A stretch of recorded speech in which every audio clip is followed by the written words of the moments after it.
from Tom and Ruth Philippine Adventures. Hello, Patricia. Good morning, Patricia. How you doing this morning? Let me clean that lens. I always have to deal. You think I clean the lens before I come on, right? So good morning, everybody. Hopefully everybody's well. Excuse me. I have my number one thing right here, coffee. Nothing better than a good old cup of coffee. So welcome on our stream today, guys. Good morning, everyone. Daddy Tao will use my channel for live stream because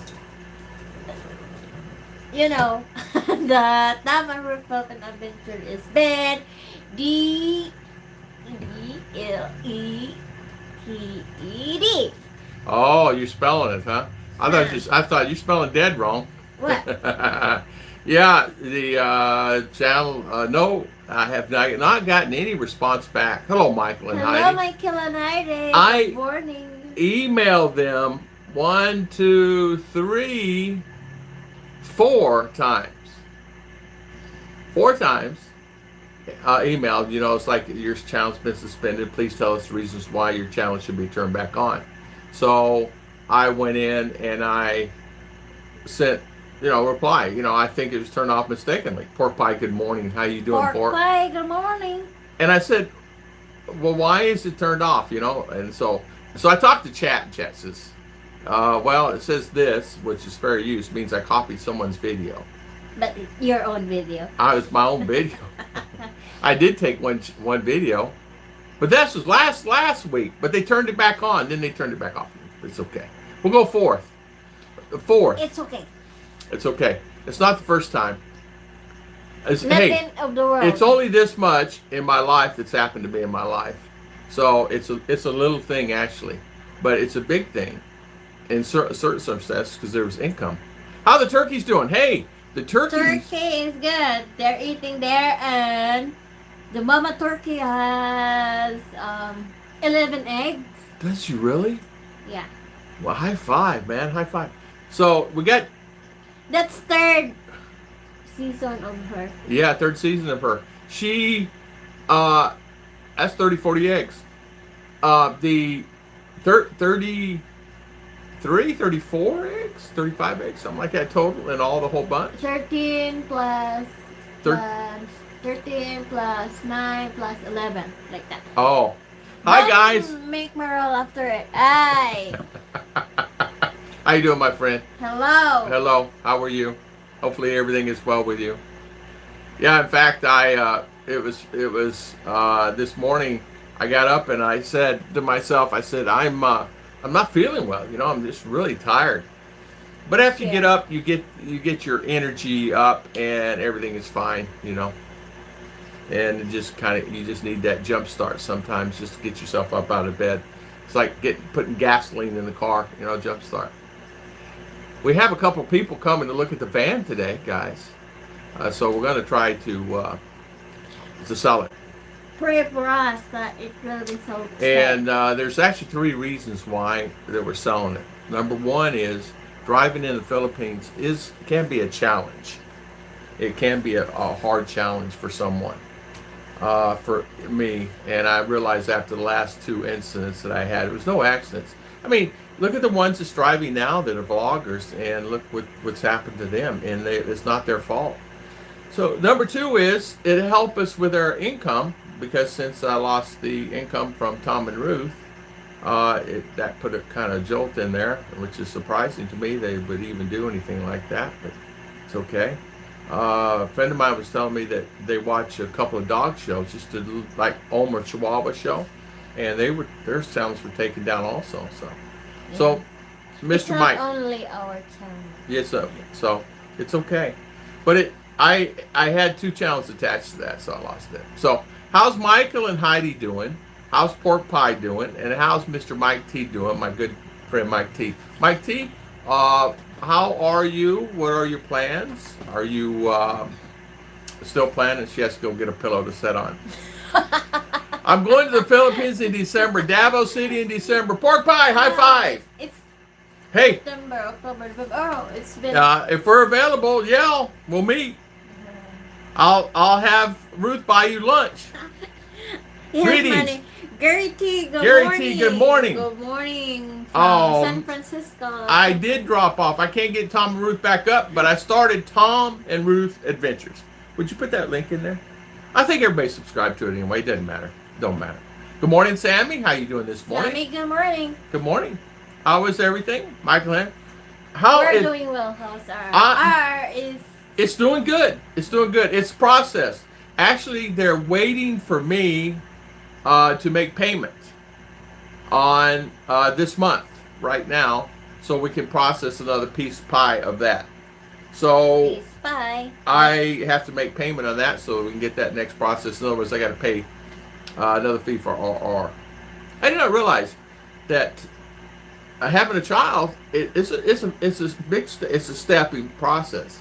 Having a husband or wife, it's easier. Bringing the child, it's just a step process. It ends up costing like another $1,600, Michael, is what it's going to end up costing with a little one, and she's well worth it. I told her, "Are you worth it?" She goes, "Yes, Daddy, of course." Busy day. I start upgrading my solar system by myself. Okay, sounds good. Solar system. That's good because solar is really help a lot. It sure helps us. It sure helps us. Oh, it's brand out. It's brand out yesterday. How many times brand out this week? 7. I think like Friday it's brand out, right? Yeah. Brand out around. How long is that? I don't know. It's a while. 5 hours? I know. Because you've been there in not Friday, last Wednesday. Well, anyway, it was 7 hours off on Wednesday. Came back on about an hour. Went off again. Yesterday went off. Yesterday, one time I think. It's happened so much it's hard to keep up with it. Just figure every day. I said I'm gonna plug my coffee and make coffee at 12 o'clock because power will go off guaranteed. It wasn't 20 minutes later. It went off and set off about 4 hours, and I didn't make it. So no coffee because mine goes through the percolator. You know. Good morning, brother Robert. How you doing this morning? Hello, Robert. Wait and ask Mr. and Miss Bromo what's going on with NASA. Scrubbed another rocket launch. I saw that. Mr. Mitch knows it. He lives it. I love Mr. Mitch. Sister Ruth. I don't know what she said. He said, "We will do lechon pavo. Come here." What's that lechon? Turkey? Grilled turkey? Yeah. What is a must-do in Davao? It's my first visit to the Philippines. Pork pie. Must. Hold on, let me think. You know what? You got to go to this museum. What's the name of that museum, honey, in Davao? Bone collector. The Bone Collector. You got to go there. The bone collector. The owner is American. He's an American. He's a nice guy. His mother and father missionaries. We met him at the day we visited that place, and they had a lot. They chit-chat a lot. Yeah, we did. We talked a little too long, over an hour. He's telling me his troubles, but it's okay. Brother Robert, how you doing? And you know what? Another place you can go to there in Davao was what's the name of that park? The big People's Park. People's Park. People's Park. So many parks, or like People's Park. The beach is they say Crocodile Farm. The other one we visit. Yeah, the Crocodile Farm. Yeah, like that. Crocodile Farm's nice.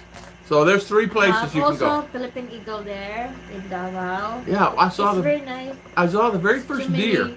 Then, Actual deer. They're about as big as a dog. I saw lion there. Yeah. Tigers. Yeah, lion and tigers. First time I and no saw bears. Lion and tigers personally. Yeah. So they're in Davao. R wants to see it in positively and lovely tall today. High five, Robert. Yes. Giving R the gift and opportunity USA. Yeah. She cannot wait. She cannot wait. You know what? She said to me, Daddy, it's just no matter what's going on there, I hear and I see from the girls in school because they keep up with USA because they have friends that were students there and now in USA because parents. And they said no matter what, no matter what's going on, no matter all the turmoil and things, it's still a great place, a great land of opportunity. And she says, Daddy, there's trouble here. I said, I know. But you know what? It's active. It's that mind. I want her to get that mind going and do. I do off grid for solar. Yeah, we have off grid. All ours is off grid. Actually, off grid is just a standalone system. If you have a grid and you want to tie it in, grid tie it in, that's the smartest thing. Do a grid tie in. That's the smartest thing to do. Feed back your money to the municipality. Let them write you a check every month. Feed the money back to your neighbor and let them get benefit. No, they're not loading. Well, what they do, they give you credit on your bill. What they do in CDO in Davao, they give you credit on your bill. So, for example, say for instance, I produce 300 kilowatts. I only pay for 40 kilowatts. But that 300 kilowatts, and I fed back 100 kilowatts of that because overproducing. Right now, it's overproducing power. Right now, it's just throwing it off. We were producing about 170 kilowatts per month because I have a meter on this one, so how I know it. And it ended up being about $60, but they won't give me credit for it because they don't have the meter. They have to buy the meter, but here they don't have it. But in Davao they do, and so does CDO. Your far Koyotan speak scout me if I'd come over. Welcome anytime, Sammy. You and Robert, anybody, it's always welcome.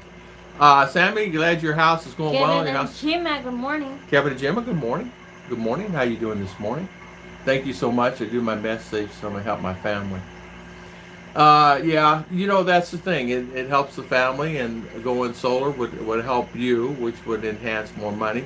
The thing about the culture here that I love is they do help family, but sometimes you can overhelp family, and they overhelp. So Kevin, good morning. Good morning. Garrity said, what kind of notification, if any, did YT give the pulling PNR, and is there any appeal process? Do you want to appeal? We appeal already. Yeah, that was what they did was they said this account had suspicious activity on. We suspended the account. Please tell us the reasons why you want your account to come back on. They said your email address, your contact email address, which is the same emails for the account. And please explain to us in 1,000 characters or less the reason why we need to put your channel back on. So I sent them the first letter within the hour. The next day, no reply. The next day, I sent another letter. And last night, I sent another letter. Now, each letter, they tell you not to send no more than one. But there's no replies. They said that we will contact you within 48 hours of you sending this, our reply on this. Well, that's was the first time, right? No. This time. Every time. Everybody has to do that. So the first time I sent, over a week or so ago, let me say this, 2 weeks ago they pulled it. Don't know why. 12 hours later they pulled it back on. Mm-hmm. I asked them the reason why. They said they did not know. It was a glitch in the system. Okay? So this time I said there must be another glitch in the system. As you could see previously from the week prior that my system has been taken down, can you relook at this particular system and figure out what's going on with it? And they said, okay, so, and I replied, this is the reason why. I understand community guidelines. I understand the terms of service. I mean, I wrote a really good letter. And then I sent that off. That was the first one. The second one and the third one varied a little, but basically the same thing. This last one I wrote in that you said you would reply within the 2 business days, 48 hours. But I've not received reply on the first one. I've not received reply on the one you did 3 weeks ago. So can you please update me? So during this time, I contacted the support, and I talked to them 3 times, 3 different occasions. The first night I talked to them, it said, sir, your account was pulled because of fair use copyright infringement. I said, well, give me a strike then. Who did I copy, and how did I copy it? It's all my channels that I put on there. Whereas I took a video on my own channel and put it on another video. What difference does that make? And it has different intros, so it's no copyright infringement, right? So, and she says, well, I don't know, sir. I can't see it from this end. So I said, so it's out of your hands. She goes, that's a different department. Of course it is, right? So I emailed another time, the next time to support, and I asked the same question. I said, sir, you've asked this question. We can see you've called us numerous times on this. And I said, well, I have a channel, And I hope you understand that it's an income channel, and you completely took the channel off. And why would you take the channel off if?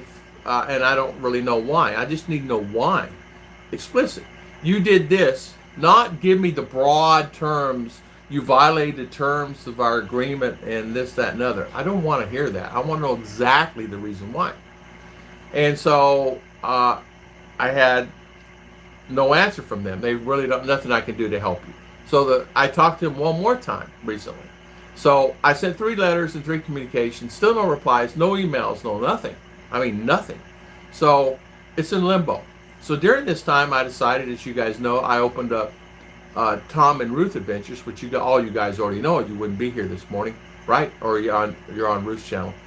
And I opened that up in interim time to start a channel again and to grow that channel. And during this time, it's really frustrating that the fact is that that channel was on 13 years. Tom and Ruth was on 13 years. It didn't have. I'm not like a big guy. I mean, I only had 23,000, but that's still 23,000 subs. Somebody subbed to me. But then on the other hand, when I put up a video, I would still get 3, 4, 5,000 hits at a time when other guys are doing well also, and they're getting a lot more hits than me. And I always had my view time was just incredible. People were watching my video at least 8 minutes. So because of that, and my click-through rate caused the income to go up, and so I was having great income. You know what I mean by great income? That channel was making a lot more than someone that had 80,000 views, So, and it was because I communicate with my guys. You guys know that. So you send a message, I reply back. You guys go on, I reply back. So, and that really bothered me the most, is I don't understand why. But great question, Gary T. Sorry for going on. All right. Robert Simmons, Sammy, thanks. Sammy said, it's better you contact creator or Twitter. That's the best way. Yeah, in fact, it's funny. YouTube creator, I talked to an attorney friend of mine. They're in Orlando. You guys ever know the fat guy? You ever heard the story of the fat guy? It's the fat guy, Orlando Magic, the fat guy. He always got season tickets. He's always on the front row. He's an attorney. He's a criminal attorney. He's a good friend of mine. So I contacted him. He told me to just Twitter it. Put it on Twitter. So I did. And said, YouTube does not like bad stuff on Twitter. So I did. Please contact me. My account's been suspended. You've not contacted me now for, at that time it was 72 hours. And I go back on, I'll tweet it again, tweet it again. And I got a few, I think I got a reply or 2, but they don't like that thing. So I'm going to keep tweeting it. And I've talked Creator Studio. I mean, come on. I'm the old guy that tells people how to get these channels back on. And I'm the one fighting now for myself. So it's funny how, and get this, you cannot go in, when you have a suspended account, you can't go in and retrieve your branded accounts. So, and not only that, you cannot talk creator support. You can't talk to support. They will not let you talk to support. So you have to go around the world to get to support. Isn't that amazing? So for me to talk to support, I had to go through one of my other channels and talk to support. And then I found a long way to get to support. And I have a way now. You had to go like 5 steps, 6 steps to get to support. But I got them. But still, support can't do anything. They're really just, honestly, I think support is computerized, AI. It's always the same answers every time, word for word. I'm sorry, sir, you're having trouble with your account. And it's the same words. And said, we apologize. We are here to make sure you're happy and have great service. And every time it does that. And then the same replies all the time. I think it's AI. It's blurry. I really believe it's AI. It's I don't know. So Herman said, I'm getting nervous about my upcoming doctor appointments on 8th. Try to stay positive though. Stay positive. Yeah. Stay positive, Robert. We'll pray for you. We sure will. Well. Yeah, we'll pray for you. We always try to. We'll pray for you. Kevin and Gemma knows that. Be right back to run to town buying my needs through my solar, Sammy. Take care. Okay, take care. Your time. Have a good one. Kevin and Jimmy. Oh, Kevin Jimmy, what's that? Hi, Robert. Yeah, I hope all is I well. was going to ask if you're still enjoying vlogging now. I'm not sure. Enjoying I'm not vlogging? sure. I do enjoy it. I was going to ask you if you're Still. still enjoying vlogging. Yeah. Well, I lost 2 branded accounts with that. I lost Tom and Ruth podcast, and then I lost my RV channel with that. I put those 3 together, which I Sir never Mitch, do again. good Hi, morning. Mitch. Thank you for the super chat. Thank you, Mitch. Moon Rackets. Grab delayed till October 2022. Oh man, them rascals. I'm getting nervous about my. Hang in there, Robert. Be safe. Tom, my VA benefits got approved for $200 medical insurance and monthly payments. Whoa, high five. Good for you, Robert. That's good. That's really good. Where he at, Daddy? Huh? Where he at? Robert's in U.S. somewhere. I don't know where he's at. What state you in, Robert? Where you live? What state? I think he lives up north somewhere. I'm only guessing. That's a guess. Wisconsin. I don't know. I just made that up. I don't know where you. Where all I know is where I live. Where you live? In the house. In the house. What house? Where's your house at? They would ask me that sometimes I get off the bus. But if we sell the car, then I'd have to ride the bus again. Oh boy, thrill, excited. But sometimes it might be better just than driving the roads. The other day, a friend of mine had a brand new car, and he said he was in Davao, and he had it parked on the street. And somebody come down the street on one of those pedal bikes and scraped the side of his car all the way down. And he said, haven't had that car for 6 months. And so he scraped it all the way down. So he's trying to find, and of course the guy's gone, and he's trying to find a repair shop, a body shop for paint. And he's having a hard time finding a paint shop that will, do the painting that will be good for that particular paint. I told him to take it to the dealer. That's the only way. Positivity. I got an overdue bill for 000. Ignored the bill. I got a second notice 000. I ignored that. Got a final notice 000. Decided to send a check for 00. Sent me a thank you for the payment. You really? Yeah. I had. It's funny. I had a friend. It was like 3 cents or something, and What's that? I don't know. You're going to get payments for many different reasons, and I don't know why, but you can get. It just happens that way. I was waiting for this rocket to go on the moon to post some other videos. Yeah. Well, I was waiting to have some more too. I went on your channel the other day, and I think I commented on some. I don't know who I was subscribed to before. I can go by memory. I can remember like 30 channels or so, but I can't remember all of them. It's disheartening when you try to to look at that and figure that out. I sometimes I don't realize, you don't realize how many people and friends you have on YouTube, and you end up with a real good bunch of ladies and gentlemen on our channels, and it's a good thing. It's a very good thing. So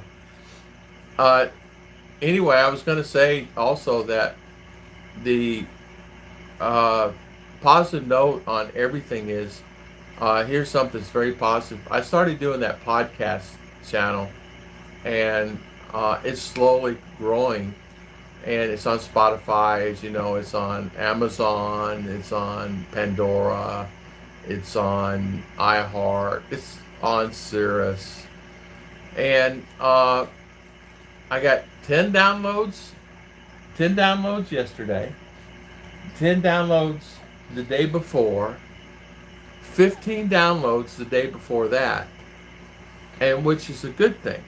And the difference about podcasting is if your podcasting channel grows big enough, the sponsors will come to you, and if you have a decent following, they will come to you. And so that's kind of what I'm really kind of hoping for.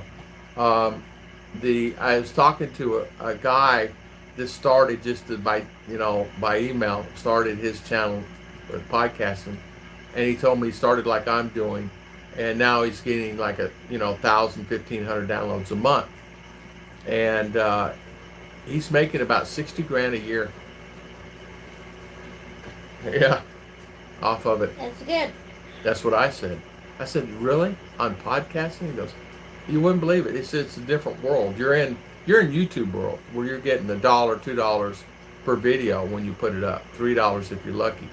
He said, and that's on 10,000 views. He said, I put up a video the other day, and that's how he does. He does his podcast here, and then he distributes it to everywhere else. And it was interesting that he said that I got 30,000 views, and I looked at my income. It was $4 and some odd change with a fair click-through rate. But yet I did that, and I made a little over 5,000. So there's different. Double Dawn. Double Dawn, how you doing? It's safe, pencil thin. How you doing? Welcome. In space. I'm really excited to see what that will entail in time. Us going to space and open up a lot of opportunity for many, and that would really be nice. I guess I will just put them there. I'd put them out there and let people see the other rockets and stuff before I lose them. I lost some good recordings. They just disappeared. Huh? I gotta say something. That same thing happened to me. I put up a video on my gospel channel yesterday, and it disappeared. And it was there. I tagged it. I did everything. I went back to it, honey. It disappeared. No notification, no emails, no nothing. It disappeared. And I go, how did that happen? I didn't delete it. And I went back through there's no saying that it was infringements. In fact, they monetized, said everything was fine. You know how they do the checks on it? And so I'm saying to myself, what is that? What is that? So I don't know. It was weird. So I redid it again. Luckily, I had a recording that I recorded it off this new software that I have, and I recorded it and I just put it on. Everything I do now is on there, and it's recorded, and it's saved on the laptop hard drive. So that hard drive, now I do all my videos there, even though it may not look like it, but even my walking videos, I'm going to upload them there because it saves it to the hard drive.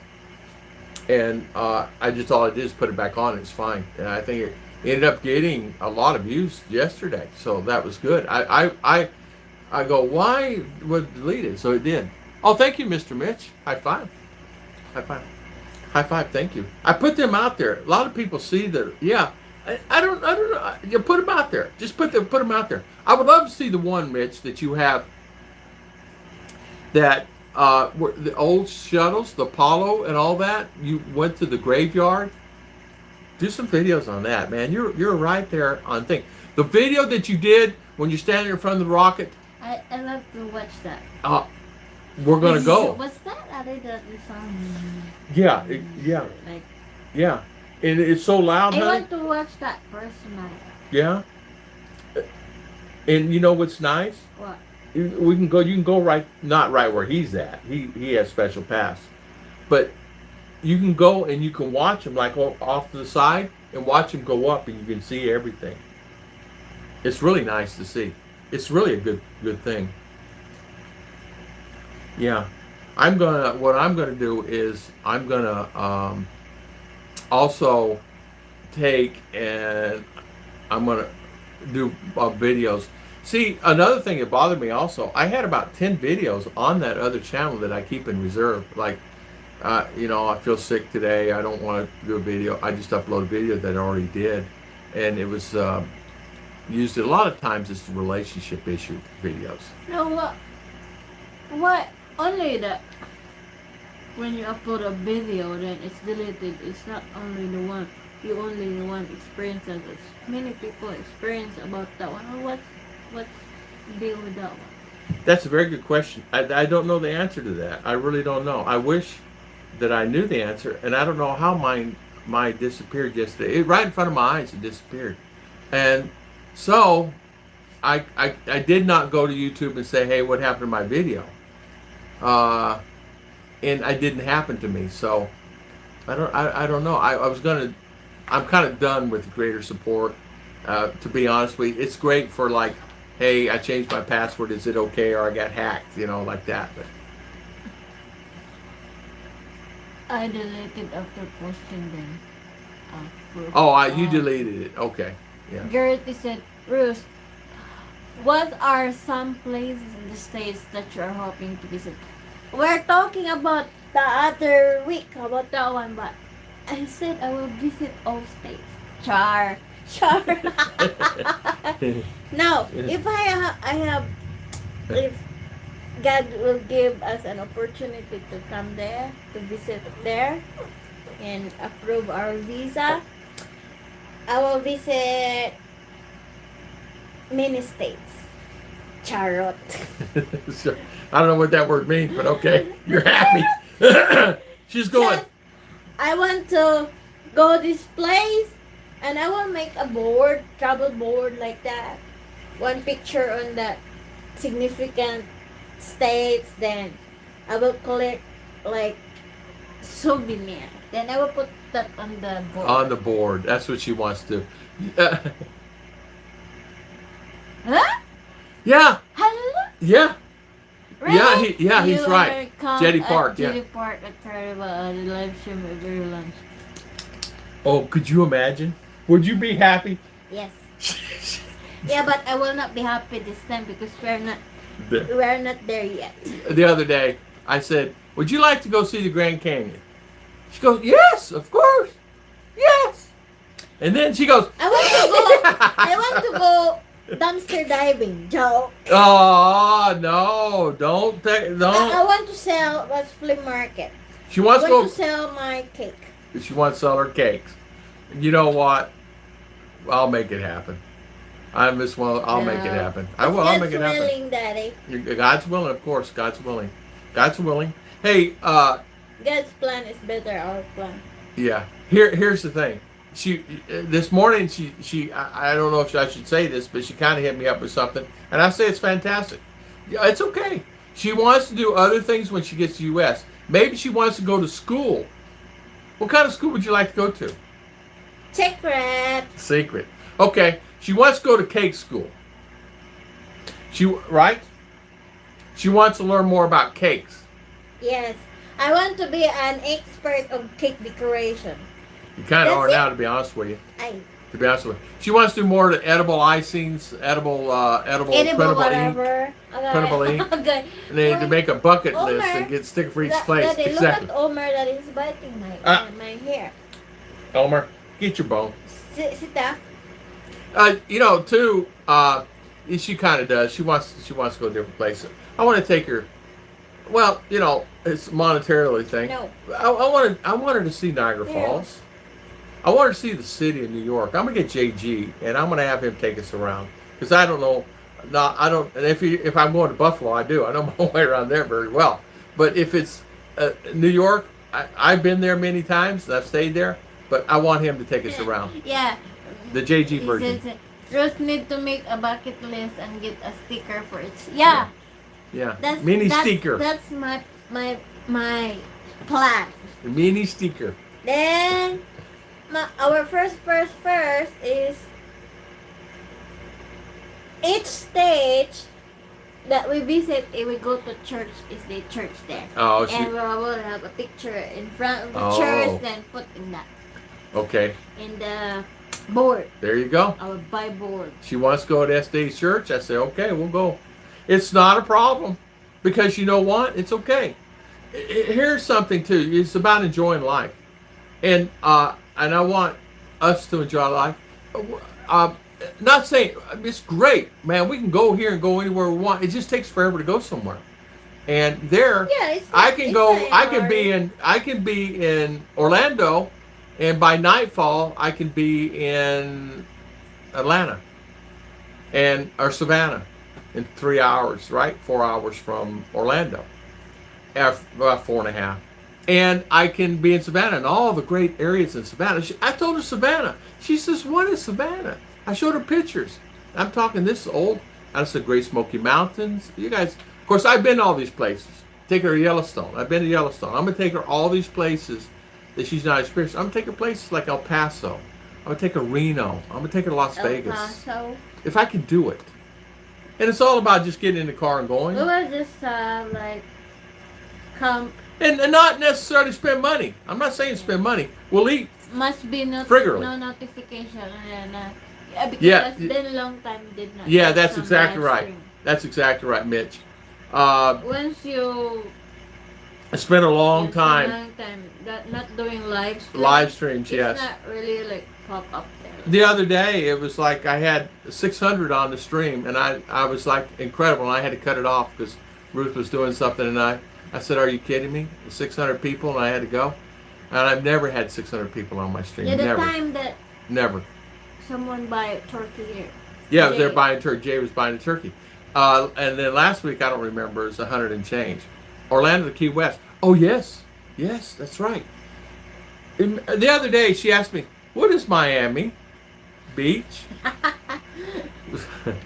I said, "I'll take you to go to South Beach." We can't afford it's it. Like Valencia. Miami Beach is like Valencia. Yeah, like far, but like this. Yeah, no, it's further than that. It's like going to Malibala. Further. Here's the thing.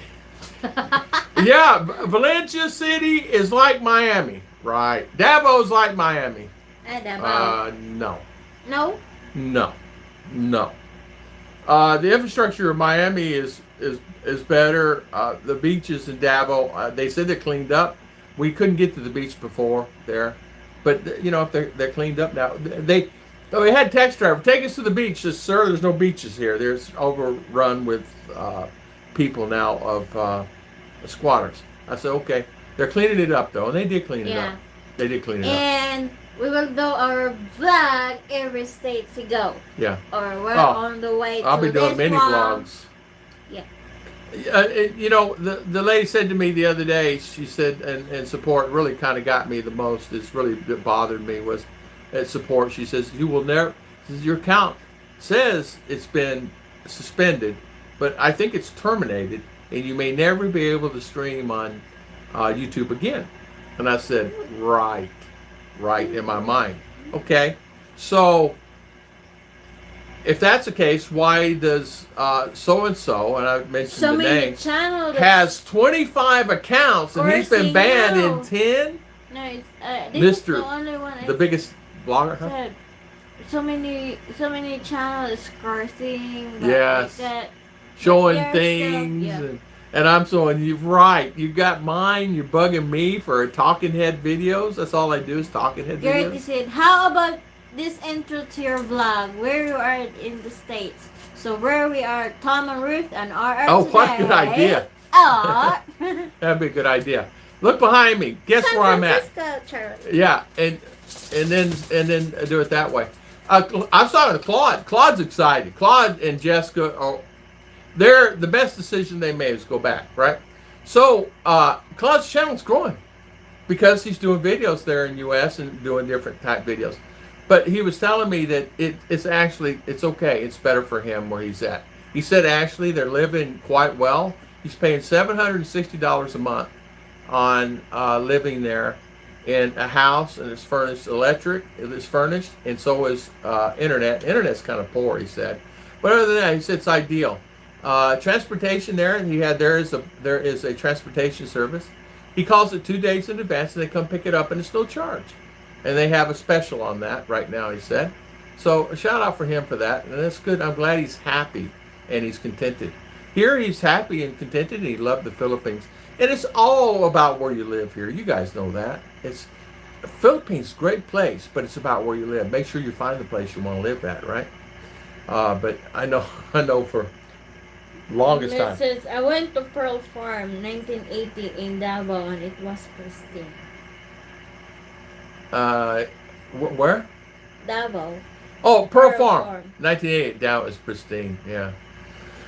We were at the bone collector museum, and the museum's been there for a long time. The parents are missionaries, and they've had that place for a while. And it's a nice place. It's really nice. It's just an old building, an old place, and it's kind of hard to get in there. And the area is not so good when you get in there. And I asked him. I said, man, what a scary way trying to get here. He said, yeah, don't come here after dark. Even though it's a safe area, you said it's safe, but don't come here after dark. He should do info on container homes, Claude. You know what? He should. He should do more, and that's what I told him. He should do more on them. He will do like. Yeah, he should do like, okay, this is my container home. This is what they are, because you know what? That I always said that for when I bought mine here that is the way in the future. You got so many homeless, make container homes, and they're beautiful homes. He has 3-bedroom. The kitchen area, his sink is very small, but you can easily add on another cabinet to that. Just add another cabinet under storage and go on. But all that's furnished. No furniture was furnished. I think he had to buy his own furniture, but that's okay. Yeah. We go dumpster diving. It's okay. Yeah, but I did get a couch one time. Nice couch. Go dumpster diving and you'll find a good furniture. There was one time, a lady at Craigslist says, come get free furniture. Post it, free. It's on the free section. It says, call first before you come. It may be gone. So I called her. It was only on for about 10 minutes. You still there? Yeah. I said, I'm about 20 minutes from there. She says, you better come. I've already gotten 2 more calls. So I come there, and luckily no one showed up. And it was a really nice sofa. They bought leather, and this is material sofa. I got me a nice sofa and a recliner chair for free. They were getting rid of it. Said the only way to do it. I said, I'm not going to sell it. Why go through? I said, well, let me give you something. No, just take it. The guy even helped me load it in my truck, and I was gone. When I got to my place, I'll never forget, I couldn't find anybody to help me unload it. And rain was coming. And so I finally I lived in an apartment. I finally went to the office, and I said, I need help unloading furniture. Someone here that can help me. I pay him. They said, yeah, there's a guy over there that helps do our pick up trash. So they called him, and he helped me load it up there, and I gave him, $30 for his time. It was nice. Container homes is a big thing. Tiny homes. Yeah. Come visit our tiny home. 500 square feet, 300 square feet. Omer, what are you doing? He's quiet. Omer, come here. Bye-bye. He's quiet. If he's quiet. What are you eating there? If he's quiet in the room, that means he's into something. What are you doing? You got to watch animals all the time, right? He's eating my dress. Eating your dress. Maybe 4 months in the Philippines, 8 months in the U.S. after Ruth gets established comfortable. Yes, exactly. That's exactly right. Yeah, that's exactly right. And come back and visit, vacation time, whatever. Ruth does want to go a cake decorating school and get a particular degree. So, but on-the-job training told us the best. I told her the best thing to do is just go to work for someone. On-job training and do it. But there's many opportunity in general. And if there's not any opportunity, it's okay. We'll figure it out. We'll figure it out. I'll just come. I'll just do the best I can. I do have a friend that owns RV place there in Ormond Beach, and he can get any RV. And I've been talking to him about maybe trying to get one of those, a used one, of course, and maybe one financed for a small amount of money, and that we just, instead of buying a car, immediately go and get something like that, and then just use that as our Class C, use that as a transportation in the meantime, and then figure out a vehicle later, because it's a home right there. I don't have to worry about, because you got the last security deposit on these apartments is anywhere from, $2,000 to $3,000. Well, you take that $2,000 to $3,000 and put down on an RV, and you just own it and pay the payments, whatever the payments are, depending on what you spent. And it might be better off for me, and that's what I'm looking at. And he said, so I'm pre-approved for a certain amount of money already. So when and if we get there, hopefully if the Lord's willing, and they are waiting for me to make a payment. because YouTube is something else. Would enjoy watching Ruth's and R's facial expressions if you take them places like Grand Canyon, Golden Gate Bridge, or Disneyland. Yeah, exactly, exactly. I wanna really have them experience a little bit more than what they're experiencing now. What I mean by that is the kind of, it's like our cousin, my niece said yesterday, she's 21. She said, I'm stuck, Daddy Tom. I want to experience more in life. I don't want to be working all the time and making, 30,000, which is a great income here, and I can live fine on here. But with kids, is that going to be enough? And that's the most I can make. I can't make no more than that. I'm going to be making 20, but I get up to 30. This is what kind. I want to see. I want to go to Asia. I want to go to Singapore. I want to go to Hong Kong. I want to go to USA. I want to go to Bahamas. Huh? I will post it somewhere. Okay.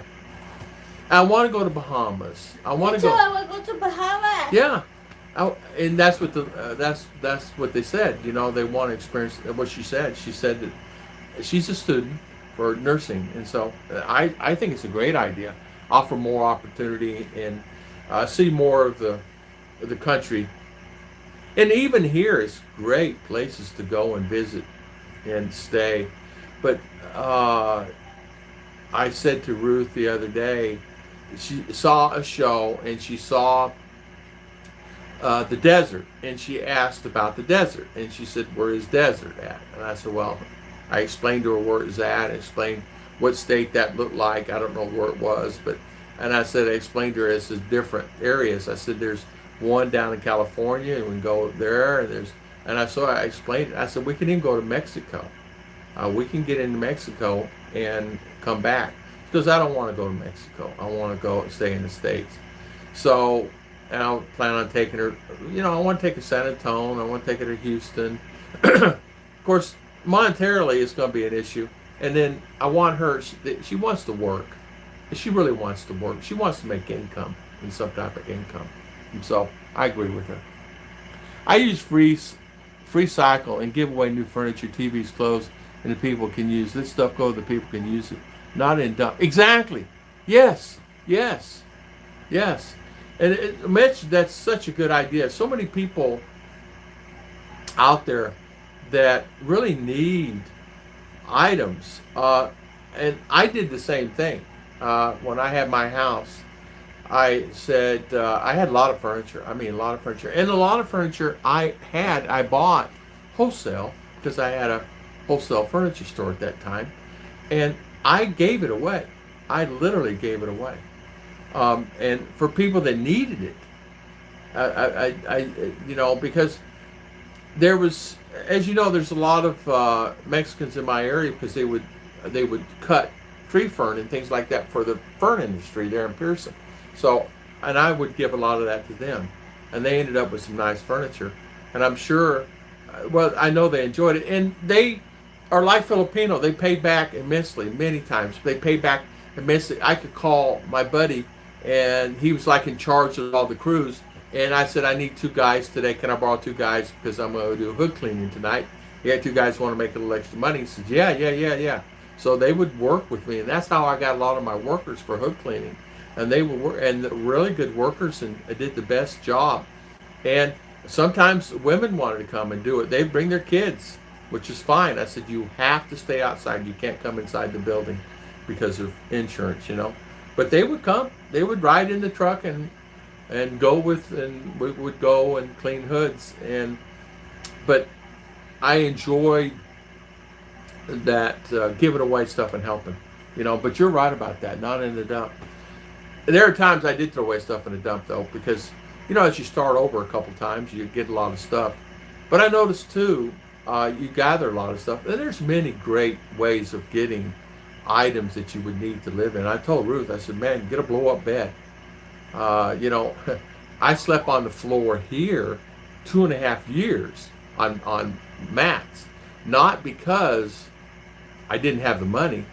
It's because it was not important to me. You understand? I didn't care. I didn't care sleeping on the floor. I could go buy a bed, but I said, why would I buy a bed? It's okay. But after a while, my bones got hurting more and more, and I said, okay, we're going to buy a bed. And when we moved here, we bought this bed. And the same in the U.S., get a blow-up bed. Throw on, get on there, you know. Let Ruth lay down on it, and me go jump on it, flip her on the floor. John Ferris, good morning. How you doing, John? How is everything with you? And thank you so much for coming on today. Yeah, the notification bell must have really got stuck on Bruce's channel, but it's okay. I appreciate everybody coming on here today. Really, really, really do. Good morning.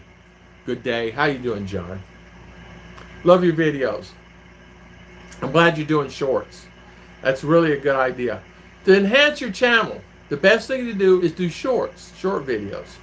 I had 10,000 views on Tom and Ruth on the old channel that month for just shorts. Some are getting 20 and 30,000 views on shorts, but the problem is you make no money on shorts. And even though you can monetize them, you make no money on them. And then it depreciates your channel. So say, for instance, you get an average watch time of 2 to 3 minutes. It's going to depreciate it down to 1 minute or less. And that'll hurt your finances. So hopefully everybody's well. Is Michael and Heidi still here? And pork pie. All sorry about not more on today. Of course, I can't help that. I got to get Miss Ruth to do more of these. She kind of got disheartened a little bit because YouTube and how they do things. She just is really disheartened. I told her, never give up. I told her, don't ever get disheartened in anything. No matter when you're down and out, never get disheartened. Keep going forth. You have so many things to live for. You're alive. You got positive. Don't let channels worry you. My channel down, it's okay. I'm not going to worry about it. I don't dwell upon it. But I go forth. There's many other positive and great things out there that, you know, are good things. Normally those workers are on a work visa legally harvesting ferns. That's exactly right. And they run by crews. I guess there's a grandpa. They call him grandpa, even though he's not, or granddad in their language. And they will, they're legal. They have to be legal because they are checked. Because as you know, a lot of those tree ferns go to Holland and all over the place, all over the world. And I had some tree ferns on my property, and they would cut my tree fern. I didn't have a lot. I had eucalyptus and tree fern. I had some other stuff they would cut. And how they would do it, they would come on the property whenever it's time. And there was I put a mailbox out there. They would take those cuttings and said, we cut 175 of these and 300 of these and 200 of these, and they put it on a ticket. Then they put that in the mailbox, and then I would take that ticket and I would go down to the fernery itself, which is just right down the road, that shipped it all over the world, man. And I'd go in there and I'd say, okay, here's my ticket, and they'd pay me the money, whatever money it was. But you'd be surprised. That earned me $300, $400, $500 a month of just cutting fern. All I had to do was fertilize it from time to time and keep the weeds out, which I worked it. It's a job. It was another job plus my other job plus hood clean. I worked 3 jobs at that time, and that tree fern was worth it. But I'd have their workers help me keep it clean. And I'd say, okay, for 2 days you guys are here, help me get all this clean, this fertilizer, and make it grow. Tell me what, put magnesium, what do I need to do, you know, and they would help me. And it was already basically set up when I bought the place. So, but eucalyptus made me the most money. Eucalyptus, the tree, eucalyptus, and that made me the most money I ever made in my life. That thing was just incredible, so much money on that. But they cut it and they put 10 in a bundle, or 5 in a bundle, and then they would take it and they would pick it up. And it had to be grade A stuff. It can't be, you know, stuff. But isn't it amazing how you would think tree fern and eucalyptus and off the eucalyptus tree, and I forget some of the other flowers I had out there. There were so many, and they would cut those and they would put them in flower arrangements. Let's see. I have been asking everyone for prayers right now. But John, okay, most of my videos are short since I started my channel, and my channel is not monetized. It's okay. Keep doing them. Keep doing them. Do 1 a day, 2 a day, do 3 a day, whatever. It does not matter. YouTube is saying we want to compete against everybody on this earth right now.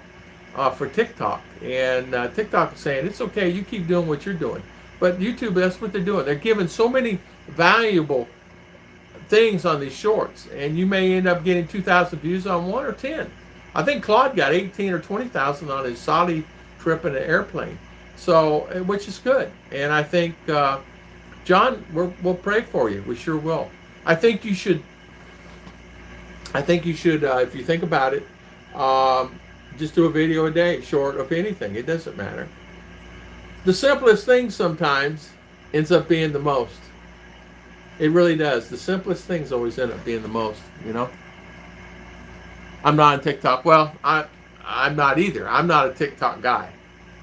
I mean, I'm on TikTok as far as seeing the videos. We have TikTok. Ruth has TikTok. We don't display anything on TikTok. Or I made her delete the channel. She was on TikTok. I made her delete it because all it was is, you guys understand. So I said, I'm personally not a TikTok. Don't mean I won't be. We might end up doing skits from time to time. But I'm not a person that goes on there. Yeah, I'm not a TikTok person either. I never was one that would be someone like that. I'm not a TikTok. I don't do Facebook and YouTube. And sold me Twitter. Yeah, I had to sign up for Twitter the other day for YouTube so I can tweet about my channel. The only Facebook, Facebook I don't know anything about because Ruth handles all that, and YouTube, of course. You guys know my channel there. I'm going through a time right now. I will PM you. Okay, John. Okay. Please do. Let me know what's going on. We had a great day yesterday. Ruth made spaghetti. It was the best spaghetti I ever had in my life. It's amazing. She had Italian. She didn't add any Italian sausage, but it was actually hot dogs. That she actually did a very good job seasoning those up before she put them in the spaghetti. Then she had Italian-made spaghetti. And the spaghetti itself was a good sauce base. She really did a good sauce. Italian sauce. I had some sauce left over, and so she made it. It was really good. Anyway, we had 15 people show up from the family. Every Saturday we always have about 15 family members come by.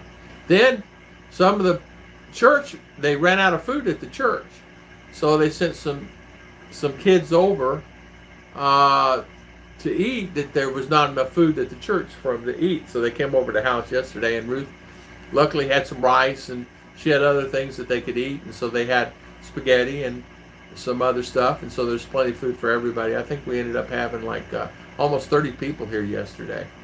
We probably had more here than in church, but it was really nice having a gathering. And they were teasing me yesterday about me speaking English, and I walked around a corner and I said, "Hello, everybody," and I'm so much bigger than the other guys, and I scared them. And they all ran like the chicken would run, right? I said, "Guys, don't be scared of me. What are everybody running for?" And Ruth's standing there, and Ruth's, I hear it, and I said, "Hi, honey." And so they're sitting there, and they said, you scaring me, Daddy Tom." I said, "Why?" She goes, "No English." I said, "Okay." I said, "Let's have a conversation." But I had a good time with him yesterday. All those young kids, and I'm saying young, 20-year-old, 25-year-old, 27-year-old, 18-year-old, 15-year-old kids that came by yesterday to have a little lunch here yesterday. It was nice having them here. They were amazed at the sandwich panel house. They wanted, "Can we come in? Can we come in? Can we see it? Can we see it?" So that was a big thing yesterday. They wanted to see it. Yeah, John, prayers with you, my friend. We'll pray for you. And prayer still for Mr. Charlie B. He's going through some hard times himself, so it's always just pray for Mr. Charlie B. He is really a good guy. So I just saw a TikTok come through my thing. Somebody, I guess, was doing a thing. Prayers, yeah. I did like living in Pearson, but it was really out, and it was out in the country, and it was kind of far out, meaning that not a lot of people, there's not a tourist there, there's not a lot of stuff going on there other than live there. There's probably about 1,500, maybe 2,000, 3,000 people that live there. Well, I lived off of places, the main drag, the main highway. Then I lived off a street there. It was on Washington. Well, the funny thing about it was, the house I had was a 2-story, big, beautiful house. It was a nice house, 5 acres, and it was the only big house on the street. Well, people would come to the house all the time, and they were lost. They looking for this, looking for that, looking for this, that. And I said, we are in Pearson. I said, what you're looking for is not on this side of the street. You got to go back across the highway and go on the other side of the street and keep going. And there was a park, and they would always go to this bigger park. John, maybe visit Tom. He has the largest gold deposit in the world between him and Davao, the legendary King Solomon mines. There you go. Yeah. Would it be nice to have some of that gold? John Ferris, I was talking to someone in the church that does gold, and they are finding, like you said, small particles of gold. They are finding some gold here, and they're finding small particles. And I don't know the words. I may be misspeaking the words, but it was, a few $100s, U.S. dollars of gold. But they work hard on finding this. But I think a lot of times it's more like, hit and miss. And according to what the guy's telling me, I think if you had a school here, you would make so much money. There's a small population here. Only 58 people live here in Ashcroft. Is there really? Yeah, that's kind of like what it was in Pearson. They had an Ace Hardware, had a convenience store, had 2 convenience stores. I'm so sorry. Had a bank for the Fernries, of course, and a school, a couple schools. The schools were nice, though. Nice schools. Really nice schools. Then that's really about it. Of course, a lot of the Fernry processing plants. Now, those Fernry processing plants were incredibly huge. I mean, we're talking huge. And they would transport, there would be 15, 20 tractor trailers always running in and out of there all the time. And then sometimes the whole thing would be full of solid tractor trailers. But they're depositing from ferns from not only where they're in Pearson on up north, and I forget the community name, all around there is tree ferns. And they're the largest supplier of tree ferns for the world. More tree ferns come out of there. And what an industry that is. And I forget all the story on that, but it's really a unique industry in general. It's a $1 billion industry where they literally, tree ferns. I mean, with a shade cloth, and you can walk for miles and miles under one shade cloth and there'd be ferns there. It's incredible. And those guys, they earn their money. There's so many diseases, so many bugs, so many things attack that stuff. Then you got overrain, overwatering, not enough watering. Plants are too much hassle to mess with. And you have to be almost a specialist in that. I found myself depending on someone else to do it. It's not worth it. I will, if I want to get to the Philippines, I can teach gold panning. I can use lead fishing weights, penning gold to act as the gold in the pan. Oh, I see. There are. And I asked the guy about panning. He says, yeah, they do pan. They use the pans, but they said we're not really expert on this. But he said the guy that teaches them is, but they did find some gold. Not a lot of gold, but some gold. And that's the thing. You want to find as much gold as you get your hands on. I would love to find some. We turned over a big rock in the back thinking there was gold underneath. There was none. What would you do if you found gold? I will sell it. Yeah, we'd sell it. Huh? We would sell it. Yeah. Where are the people at, Mama? I will. Did you talk to them? Don't know? It's Sunday. Maybe do it there in church. But Yeah. Okay. Doesn't matter. It's still out there, right? Yeah. If and when I get to the Philippines, yeah. I understand that. Ruth, how's the camera? Okay? Okay, good. Yeah. Where you been? Turkey? Flake gold. Yeah, that's it. It's flake gold. Yeah. Omar. Get over here, Omar. Sit down here. Flake gold. Exactly. You're hot. Yeah, it's hot outside. It is hot. I tell you, I don't know. It's probably, I don't know what the temperature is. It's hot. It's hot. I went this morning, pulled the van out. I waxed it. Where we can dig gold there. You can get gold all over the place, United States of America. It's There's okay. gold everywhere there. I want that big gold. Oh, well, if you go for gold, you have to find someone like John to take you around. I would not even know how to This find is gold. in Canada? He's in Canada, but he'll gladly meet you somewhere, I'm sure, if you're paying for gold. There was, up around Jerome, in Arizona there, and Mitch's probably familiar with this, there was places that we used to, the copper mines there, and we would, there was some miners that would mine. There were miners mining up in there, and gold mines. And there was actually gold mines up there, and the guys would actually mine for the gold, and still active to this day. I guess got 2 new booking lessons while we're talking here. Did you really? See? Your prayers are answered. Some of your prayers are answered for sure. Isn't that amazing? And that's really good. God bless you, man. Prayers are with you, my friend. I hope you have For what? panning. So, what do you mean lesson? He says that's what he does. School, honey, panning school for gold. He teaches school for gold. What do you? No. Mostly flake or flood gold. That is what is found the most. So it's good gold though, right? So it's sellable gold. What's the difference with flake gold? I don't know. Flake gold and I know what fool's gold is. I used to have a lot of that. And when I was in Arizona, fool's gold, I used to put a lot of that. Gold? Yeah. Omer, you're like crazy there. Relax, Omer. He hears a horn. He thinks it's for outside. us. Nope. And it's not for us. Whoever's out there honking the horn, surely the goodness they could hear it the first time. That's not at our place across the street, right? You go outside, Fern? You're disturbing. You're so disturbing. Yeah, leave him outside. Bye. Bye. See ya. If you, that's what you do. Or you being bad, go outside. No, I'm kidding. She's doing her laundry today. Congratulations. I need the prayers due to I'm losing my home to a bully landlord. I will be in the street in 1 week's time. What? So I am so sorry to hear that, John. Prayers are with you. A bully landlord.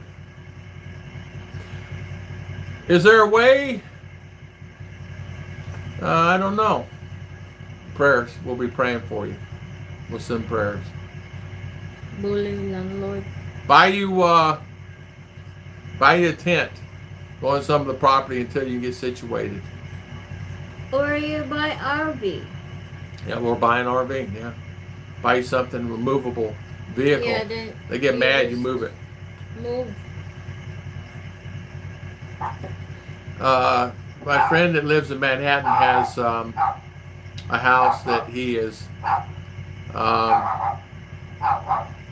Is there somebody in our house? In front, my God. In front, someone there. Omer. Anyway, he's selling his place. He's going to get an RV. He's going to travel the country. He's a stockbroker. He makes a lot of money and has a house there in Manhattan. Or apartment. I'm so sorry, apartment. Not a house, apartment. And so he's selling it, buying one. He said, that's okay. You had gold on the rock, but didn't know how to find it or pan it. Probably. A big old rock too. Took well, it's bigger than this. It was me and Jonathan had to move it just to pick it up. We had to get out of the way. It's just in the middle of the yard, you know, sitting there in the middle of the yard forever and ever. This property was owned by another. One that has it now bought it from this person, and they had this property in their possession for 3 generations. And they owned this all the way up down through here, all the way up through all around in here, and they had it for 3 generations. And they were telling us that they live on the other side of town. They wish they didn't sell the property at the time because the area is growing up considerably. It's actually growing really fast now. We actually have an attorney in their area now. Of course, the school's always been there. We have 2 new brand new supermarket stores, really nice stores, by the way. And I noticed the other day, I think we're getting a dentist office. So our area seems to be growing. It's kind of weird. I do not drive, so I will buy tarps, as they are way better than a tent for living in the bush. Yeah, there you go. There you go. Okay. Yeah, there you go. And until the snow comes, you have to figure out a way on that. You don't drive, so you don't have a car. I'm trying to think. You really, a tarp is probably the best thing. Well, is there land there you can build a cabin? A little cabin? Or a earth cabin inside the earth? Maybe you could do one inside. Brace it up with timber. Maybe you can find a piece of property or land or something someone has, maybe a buddy or someone, that you can actually make an earth home. Where it's, build your fireplace, things like that. Pyrite is fool's gold, yeah. We had a lot of pyrite. Yeah, yeah. When it comes snow, I will come and camp in your yard, Tom. No worries. Just come camp.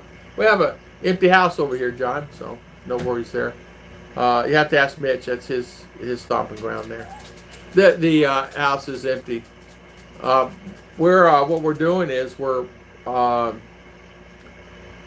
hoping today we got to clean up that house. We got to get some of the stuff out of there. It's amazing how much stuff you gather up. I mean, I looked in there the other day. It's just stuff. It's only 4 meter by 4 meter square, up and down. Has a bathroom, kitchen sink, kitchen table. There's an oven over there. There is, of course, water. Everything you need to survive there. Upstairs, it's got a walk-around porch on 2 sides. Yeah, no worries.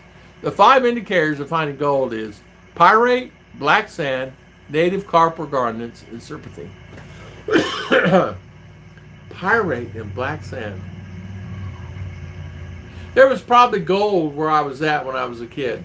Them old creek banks running off the bottom of them high mountains where I've lived there in Prescott, there's probably gold there. We used to come home all the time with some pyrite, well, fool's gold. My mother said we probably threw away gold. We didn't even know any different because we're kids. We don't know. And nobody around then. There was an old miner that mined an old creek bed right down our street in our subdivision.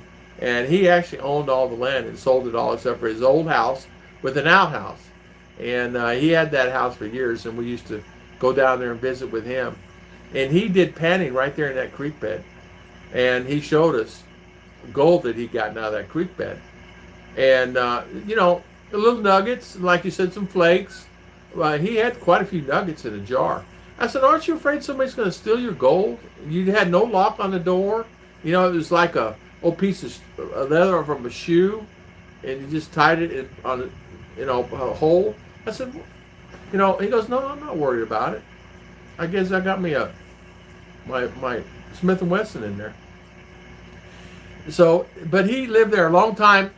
He passed. I wonder whatever happened to that gold. I don't know anything about it. I know he passed one day, and I don't know anything, but so someone must have got all that gold. Don't tell him how much gold he had. He had it in a jar sitting up on a cabinet. You walk in the door, and there was his gold. He was an old man. His beard ran way down into here. Long hair, and didn't like taking a shower, didn't like doing anything. All he wanted to do was pan for gold. He did that every day religiously. And it was always nice to see him because he was always really pleasant. And then for the longest time, when he died, the church bought the property and then bulldozed everything he had there. But I remember him doing it. Telluride gold looks like similar to pyrite, but it's crystalline gold, maybe 60% pure. So, what do you do with that? Do you melt it down? Or, I'm not knowledgeable. Do you melt it? What do you do? You just gotta know what you're doing. Well, can you imagine? I could not imagine finding gold and automatically there's income. I mean, I could not imagine it. It had to be such a thrill to find a piece of gold and have income.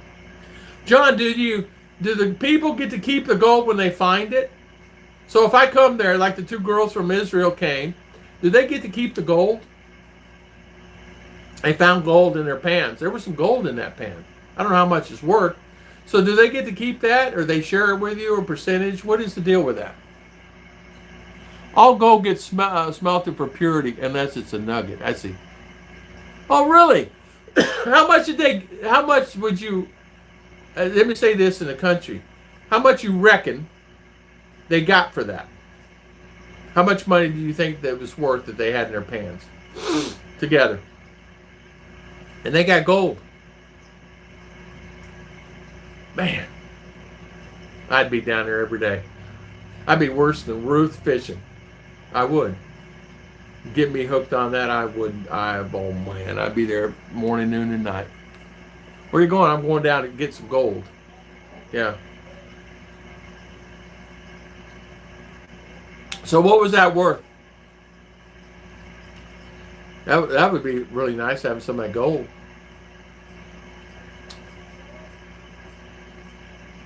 Yeah, so Mitch, have you ever panned for gold? Oh yeah, you pan for it every day at NASA. The memories are worth far more than the gold. They only got 5 pans worth and got maybe $10. It's okay. $10 is $10. It's okay. 5 pans, $10. It's okay. John Ferris, just move my clothes to the side in the blessing house till I get.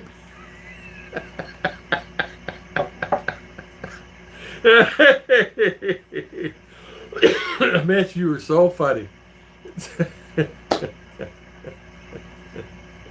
That is priceless. That is priceless, Mitch. Really. That's priceless. Oh, Mitch, you know what? I gotta tell you, you make me laugh. You make me laugh. That's true. That's so true. John, it's true though. Oh, I was talking to a friend. Says, "Is anybody over at your blessing house?" He said, "When I come next month, I'm coming over to live." I said, "No, I don't want you here." I said, "Why?" I said, "Because you're trouble. You're naughty." He goes, "What do you mean?" I said, "You're naughty." My buddy from he works at TGI Fridays. They're in Ormond Beach. He's every message he messages me, saying he's having a cold one. Well, it's 3 a.m. It's 3 p.m. It's 12 noon. It's 7 at night. Are you working and drinking? He's a manager there at Ormond Beach. Are you working and drinking? What are you doing? He drinks. He must be drinking on the job. I don't know. Having a cold one. I love your video, brother. Having a cold one. I'm going, dude, when do you work? It's 2 a.m. having a cold one. It's 3 a.m. having a cold one. It's 3 p.m. I'm having a cold one. It's 10 a.m. He said one time, I had 4 cold ones. It's 10 a.m. I'm thinking, is the guy even working? He was the manager there, so I don't know what he's doing. Or maybe he's joking. I'm back, Robert. Hi, Robert. Thank you for coming back, Robert. John Ferris, I'll probably be there when Tom and Ruth are stateside. It's okay. Hey, Mitch, here's the key. We're passing. I no worries about that. I'll let you come stay in the house. No worries. You can easily stay here. You don't have to worry about that. I give you the key to this house. That's one thing I don't worry about is you, Mitch. Or John, or any of the guys. I don't worry. Nothing here to take. You can actually sit here. Just enjoy yourself. And when the bill comes in, let me know how much it is, and I'll pay the bill for you for electric. Yeah, for sure. You can easily stay here, Mitch. I can clear a pan and show the gold in 14 seconds. I'm the top 5 of the best prospectors in Canada. I bet you are, John. I bet you are. I'd love to have your knowledge. And I tell you what, John, you've made a pretty good income from it. You know exactly what you're doing. You made a good income from it. I know you have. And I know you made money with your shine, too. I know you have. If people ain't buying your shine, I'm sure they did. And I'm sure you did. Mark, I know Tom Ruth. I just want to know if you received my email today. Mark, I did. I don't know. I didn't check my email. I didn't check it, but I can check it. Let's see if I received one. I don't see it here. Hold on. I'm having. I didn't get in there. It's okay. John Ferris, I'm having a cold one right now. Every day after 3 p.m. I have beer. Nothing wrong with that. Hello, Robert. Well, it's beer 30 somewhere. Beer like my father. It was. You get off work, you have a cold one. You get up in the morning, have his coffee, and he'd think about it. Come by at 9 o'clock. If it's his day off at 9 o'clock a.m., he'd have a cold one. And he was never one to sit and drink 24 beers. But he'd have, 4, 5, 6, 7 beers during that day, whatever. And it's fine, whatever. He's fine. He's working in the yard, having a good time with us, and have his cold ones. Nothing wrong with that at all. And go back to work on Monday morning, work 6 days a week, sometimes 7. And I did that for years. Worked from 6:30 a.m. till 7 p.m. every day for years. Sometimes 7:30 p.m. Because the store closed at 7. And usually customers filtered out in town, Having a cold one out. Tom, Georgia mountain streams have gold in them. Oh, man. I tell you what, if I knew what I was doing, I would go pan for gold. Because you go in an area, if it's hot, if it's cold, cool off in the stream. Just enjoy life. John Ferris did one the other day, had fish in the water, man. They're flopping around fish with the girls from Israel there. Well, man, it's nice. I have probably given away millions over my life, but I do have half a pound of gold here right now. A half a pound. So, that's 8 ounces of gold. I have no idea what it's going for. I have no idea what gold's going for, but that's worth a lot of money. Half a pound of gold. Man, if I had... we'd sell it, wouldn't we, Homer? Homer, what are you crying for? Here. Cry to them people. Cry. Show him you're crying. Look at his teeth. He's a good boy. Are you a good boy or bad boy? Are you a good boy today or always? Huh? Are you a good boy? He is a good boy. He is a good boy. Did you eat any crap off the ground? That's what I'm asking as you look at my ear. What did you eat off the ground out there? I guarantee turkey poop or something, right? Yeah. He's bad about that. He's a dog. What do you expect? They got to do that. He licked R in the face a little bit the other day, and I teased her. I said he just had turkey poop. Hi, Mark. So how's Mr. Mark King doing? Yes, having a cold one right now. Mark King, so how are you? And how's Mr. Robert? Georgia mountains have many gold. Millions, millions, millions. So Sammy and Robert, hello. We have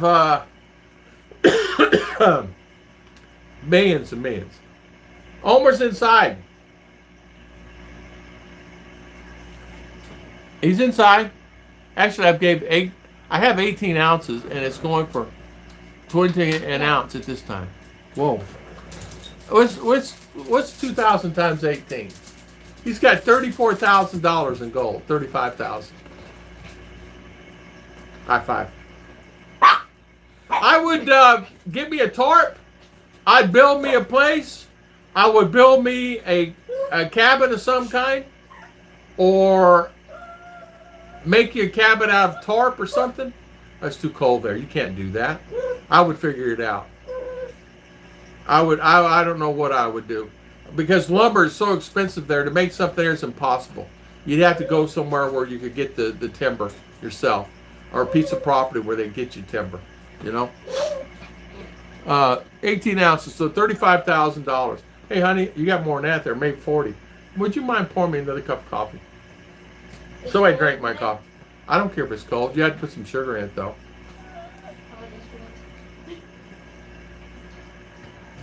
What is that, crying? I don't know. I'm not crying. Turn the air on high for me, please, because it's hot, hot, hot.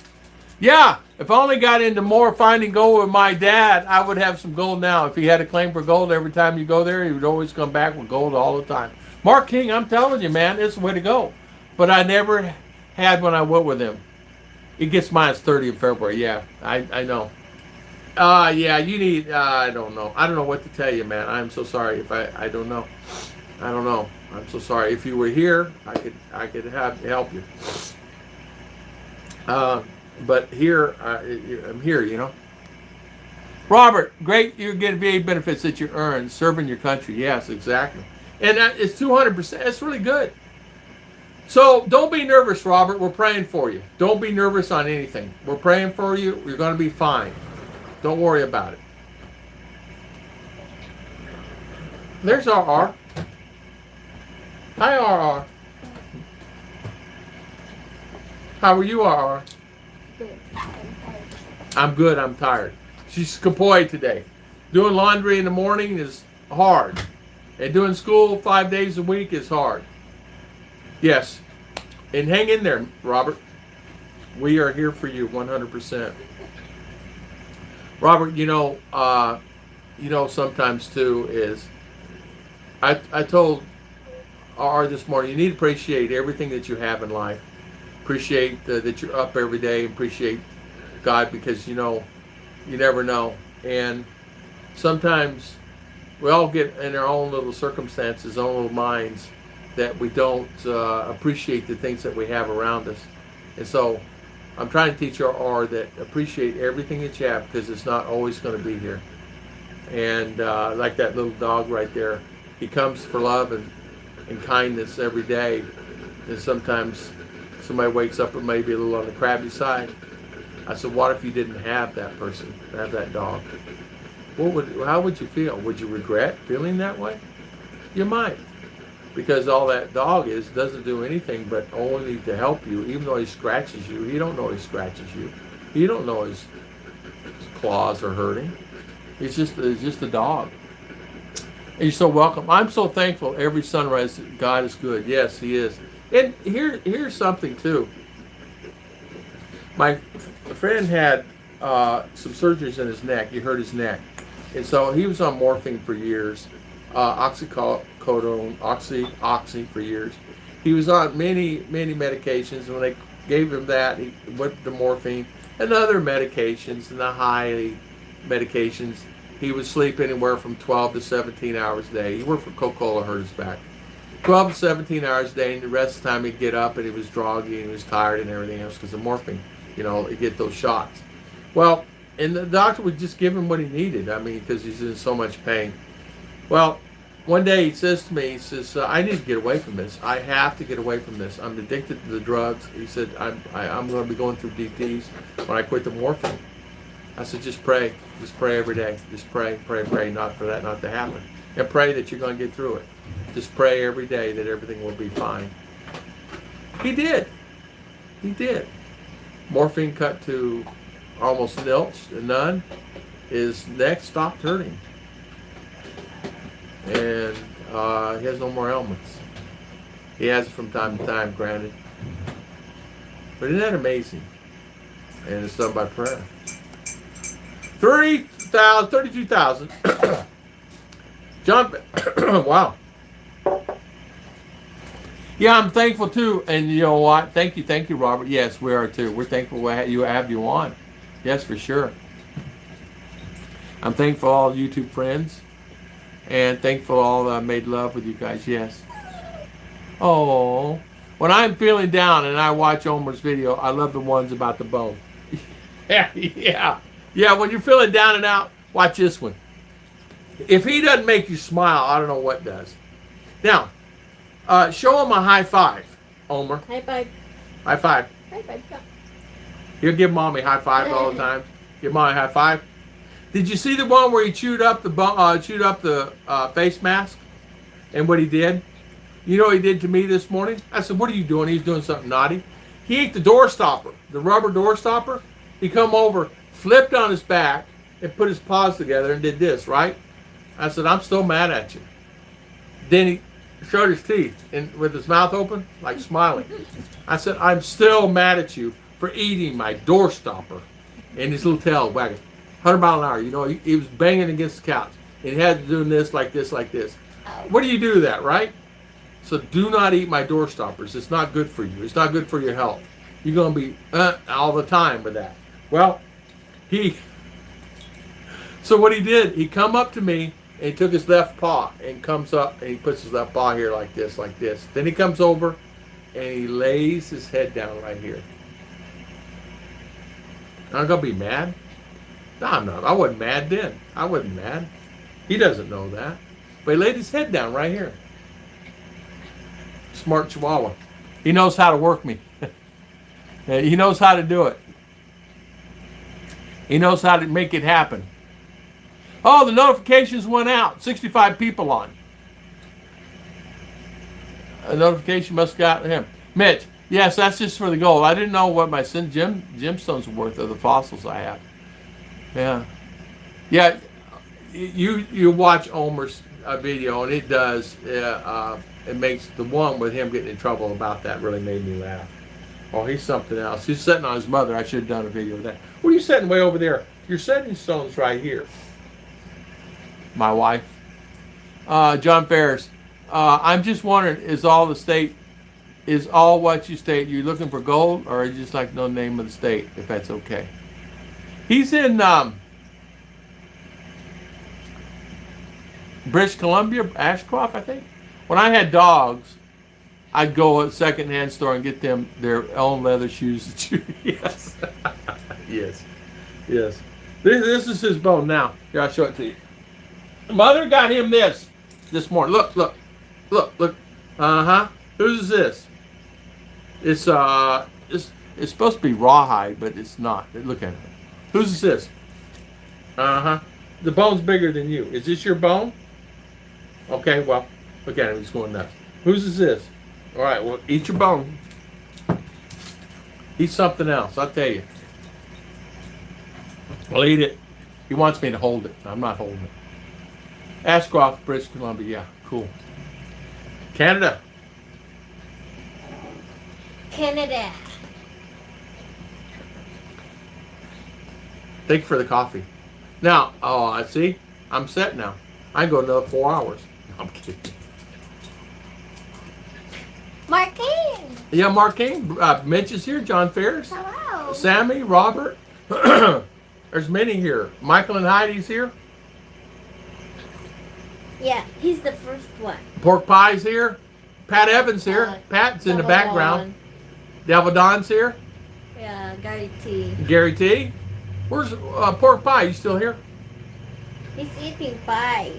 Pork Pie. He's been a long time subscriber, man. So is Mr. Mitch. Oh, Mark too. Oh. Yeah, San Answer, Canada.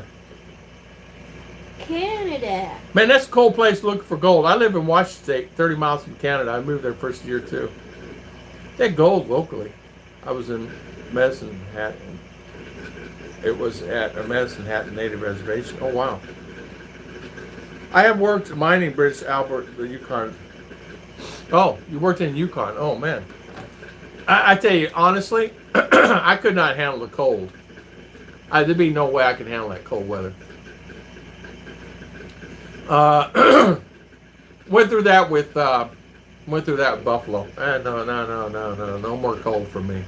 My teeth chattered, my bones ached. Daddy, how far is Bahamas? Bahamas from where, darling? From Florida. Florida's Bahamas. Mitch, tell me if I'm wrong. About an hour to 3 hours by airplane, a small private plane. Robert, they're still there. See? Robert Simmons is here. Sammy's is here. Yeah. Robert and Sammy. And Davao Don. Yeah. Bahamas is hour and a half. It's British Columbia. UK, owned by British. It's nice place.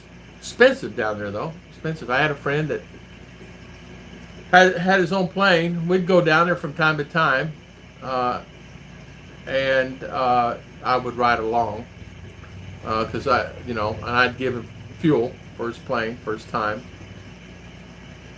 It was nice. It was a nice trip, going down there.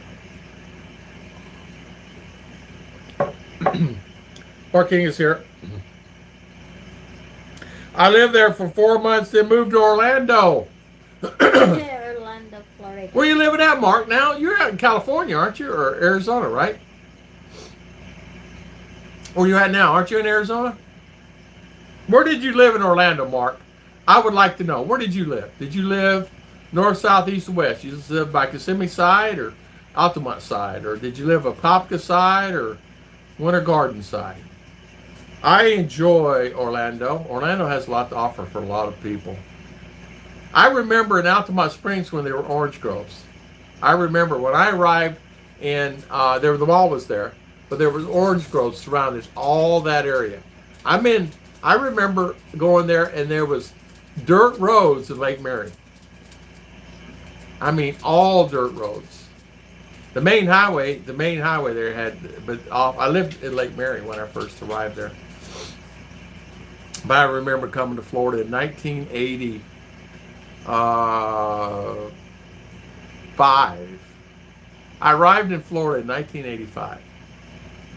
And I lived in Florida in 1985 all the way up until 2000 and what, honey? 15? So 85, 2015 is 15 years. No. 30 years. 30 years. It's not bad. 30 years living there. It was good. Mention notification bell kicked off finally. I see 136 on, whoever are, I say hi. After I'm done with the huge court battle, I'm coming to the Philippines. I just want to keep it hushed here where I'm at. I see. Yeah, Mark King, let me know when you're in O-Town. Yeah. You know where the 4 knows the beach? Tom, you know where? I-4 and then knows the beach that way, in that area. Okay. Yeah, I know which way that is.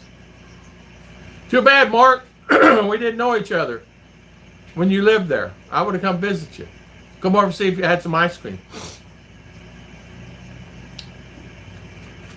I wish I knew Mitch back then, too. Come visit Mitch. Or Mitch, come visit me. Feed him a steak. That's one thing. First thing we're getting. Daddy, can we go to Disneyland? Yeah, we'll go to Disney World. Disney World. You can. Would you like Disney? You won't know what that's about. No. Disney World is better than Universal Studios. Because when I work in Hong Kong, I don't want to go spend my money for Disneyland. Yeah, it's expensive. I have to find some way to get comps and stuff. It's better for me to send the money here in Philippines Yeah. for me to enjoy that. Yeah. I'm thinking I had to figure out some type of way of getting it comped or something. There are ways of getting tickets. I don't have no contacts there anymore. I used to have contacts. I always used to, any of the SeaWorld, any of that stuff, Universal Studios, we used to clean their hoods, so I used to get them for free. So, but BT, howdy. BT, hi. Hello, BT. So I used to get in there, but, you still had to pay for stuff. Thank you, Mr. Mitch. High five. Thank you. Howdy, howdy. For super Yeah. chat. Thank you, Mr. Mitch. We appreciate it, my friend. And, I-4 is such a busy road now. I guarantee you nothing's changed on that road. It probably is just busier. When they had Lake Mary and then Sanford there, cost too much for too little, I think. Yeah. Too much for too little, I think. Too, BT, I know that there was, from there to Daytona, from Altamont Springs, Daytona, it was barely, not that busy. There was not a lot of stuff out there. But now it's so saturated with buildings and housing and everything else, and subdivisions and hotels and, tourist spots, that whole area has grown considerably. You're going to see Daytona and Orlando kind of meet like this, right?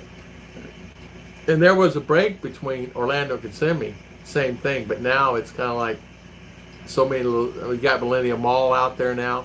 I don't know if you guys ever heard of Millennium Mall. It's really a big mall. It's a high-end mall where they live. Celebration out at Kissimmee, where all the people have the $1 million homes, $2 million, $5 million homes.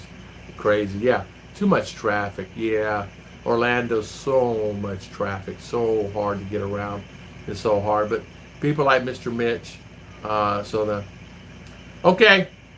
Sorry, the landlord's trying to bully me again. Okay, we're prayers are with you. Tell him not to bully you. Tell him to call Tom. I tell him not to bully you. Do like what my mother used to say. Tell him said Mommy said. Well, you go tell the bully there that Tommy said. Yeah, BT, you're right. So much traffic. So much traffic on 95. So much traffic on 75. It's traffic throughout the U.S. going crazy. I got to tell you, here it's no different here. I remember when I first arrived here and started driving. It got to be so hectic and so hard to. Initially, it was okay, but now it's so hectic you can't get around. It's really hard here. It's a lot of traffic. I mean, they're expanding the road on our road now. They're expanding it again. This is probably the, I don't know, third or fourth time they're expanding it. So we'll have 1, 2, 3. We'll have 4 lane each side. It's 3 now. So I don't know. Can it support that? Problem is people losing their homes, right? A lot of times, because a lot of these poor people build their houses so close to the highway, and they either have to move the house back or they lose their home for them to do it. It's something that it's really hard for a lot of people. So how you doing there, Ruth? Doing good. I will go down. Really? Okay, go to town. There's some money in my wallet there. Go to town. If anybody shows up, I'll just tell them to wait for you. Or will.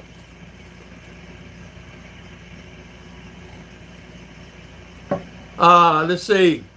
35-minute flight to Bimini. 190 miles away. There you go. John Ferris. They are kicking out all the seniors and just appeal for renovations, which is illegal here in Canada. I'm so sorry that's happening. So they give you 1 week. They didn't give you 30 days? Yeah. BT is saying, used to take me 8 hours to Orlando from North Georgia last year. It took me 10 from Harley. Yeah. Bimini, Bahamas. You know what? 8 hours to Orlando, yeah. And 10 on a Harley, yeah, exactly. Well, I tell you what. Did you sell your Harley? I forgot to even ask you about that, BT. Did you sell it? What did you do with your Harley? Did you put it in storage? Surely you didn't sell your Harley. There'd be no way you sold your Harley. No way. Bimini, Bahamas, yes. You know, I'm trying to think. It took us a while, but we were on a private plane. I don't know the speed of that bad boy. I was the co-pilot for a few minutes there, but I didn't know anything. Like I know anything anyway. All I know is a bunch of gauges. You sold one of them. How many did you have? You sold one Harley. Do you still have another Harley? You didn't sell. You have more than one? You have 2, 3? What do you have? You sold one of your Harleys. Okay, honey, you should go to town then and get that done. Yes. And Mitch is right. Hit the thumbs up. Hit the thumbs up. For sure. No, lagi no. And subscribe, yes. BT and Betty's. No, Oh, you had 2. So you sold one of them. Understandable. And, hold on, let me get that noise out. Oh, help me here. We don't need to have,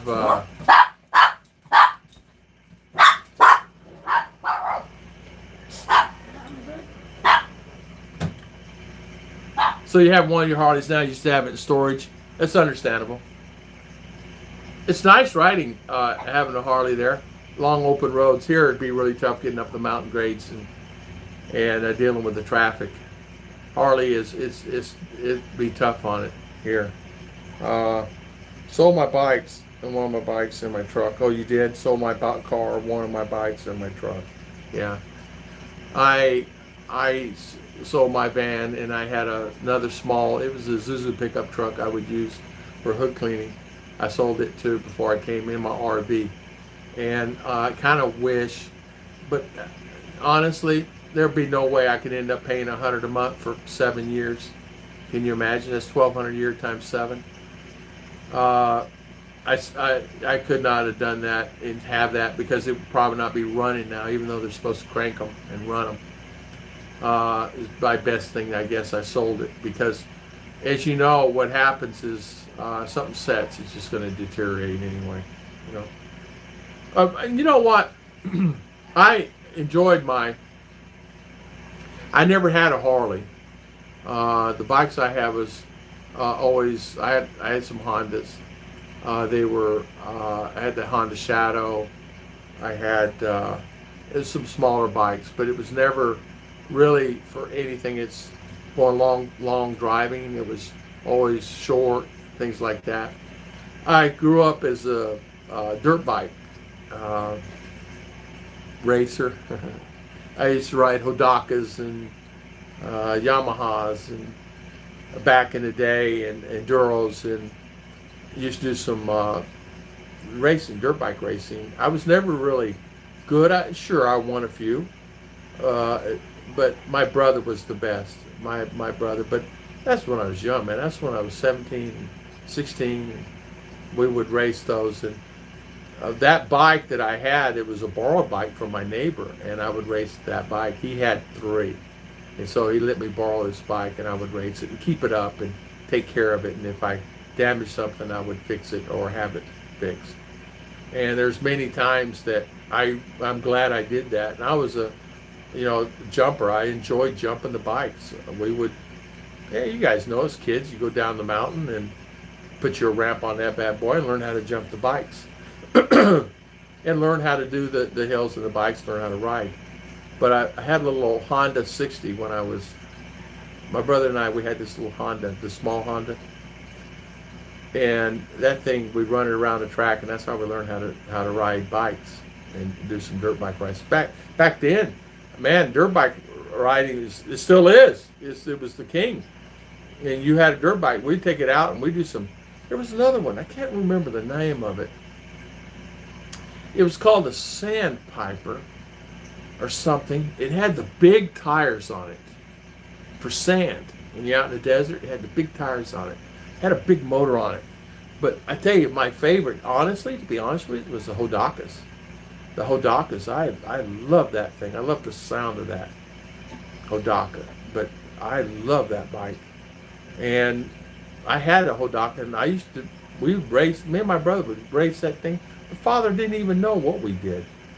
We'd take that thing on Saturday, we'd go racing, pay the entrance fee. I remember, I think it was $3 or $5 to go racing, put our helmets and take off and go on that thing. We had no gear.